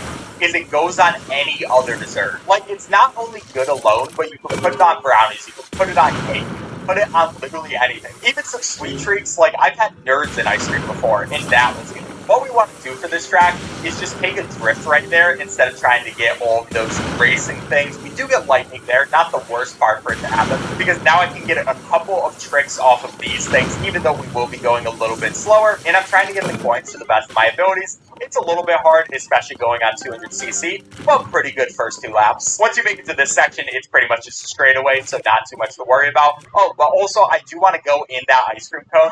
You can both get a trick and an extra item if you do need one, but that would come here. We'll get a couple more tricks. I do have 10 coins, so I'm not going to get any more. But here comes a red shell and a blue shell. I think the red shell just somehow got destroyed. Sometimes that just happens, and I'm not really sure why. Can we outrace the blue shell? Please, game, just give it to me. And no, and then there's the red shell. The red shell never stopped apparently, but I think it got destroyed by the blue shell, so that works at least. And that'll be that race done. Now onto the Rock Cup, we have London Loop, which I actually really enjoy this stage because of chain chomps. The chain chomps in this stage make it really fun, even though it is just a tour track. Sometimes the tour tracks can be pretty good. The annoying thing about this stage is a lot of the arrows on this track are a little bit trying to get the hang of, at least the first time you're playing through. But we're just going through right at the start. The first lap, probably the weakest out of all of them. But once we get to the second lap, first of all, we'll see in this part, this chain chomp. He is so big. It's actually insane how big these guys are compared to the regular people. Like, if you walk by that, you're getting eaten and you're going to die. But after making those two people, we can take one of these jumps. We'll also make sure I hopefully don't hit that many corners. And I do see a blue shell. Kind of a bad part for the blue shell to come in. I guess there's no real good time for a blue shell to come in. Except for that, we actually got lightning right before the blue shell. But then we also got a red shell. So any type of luck we just got counted out. But now, for the third lap,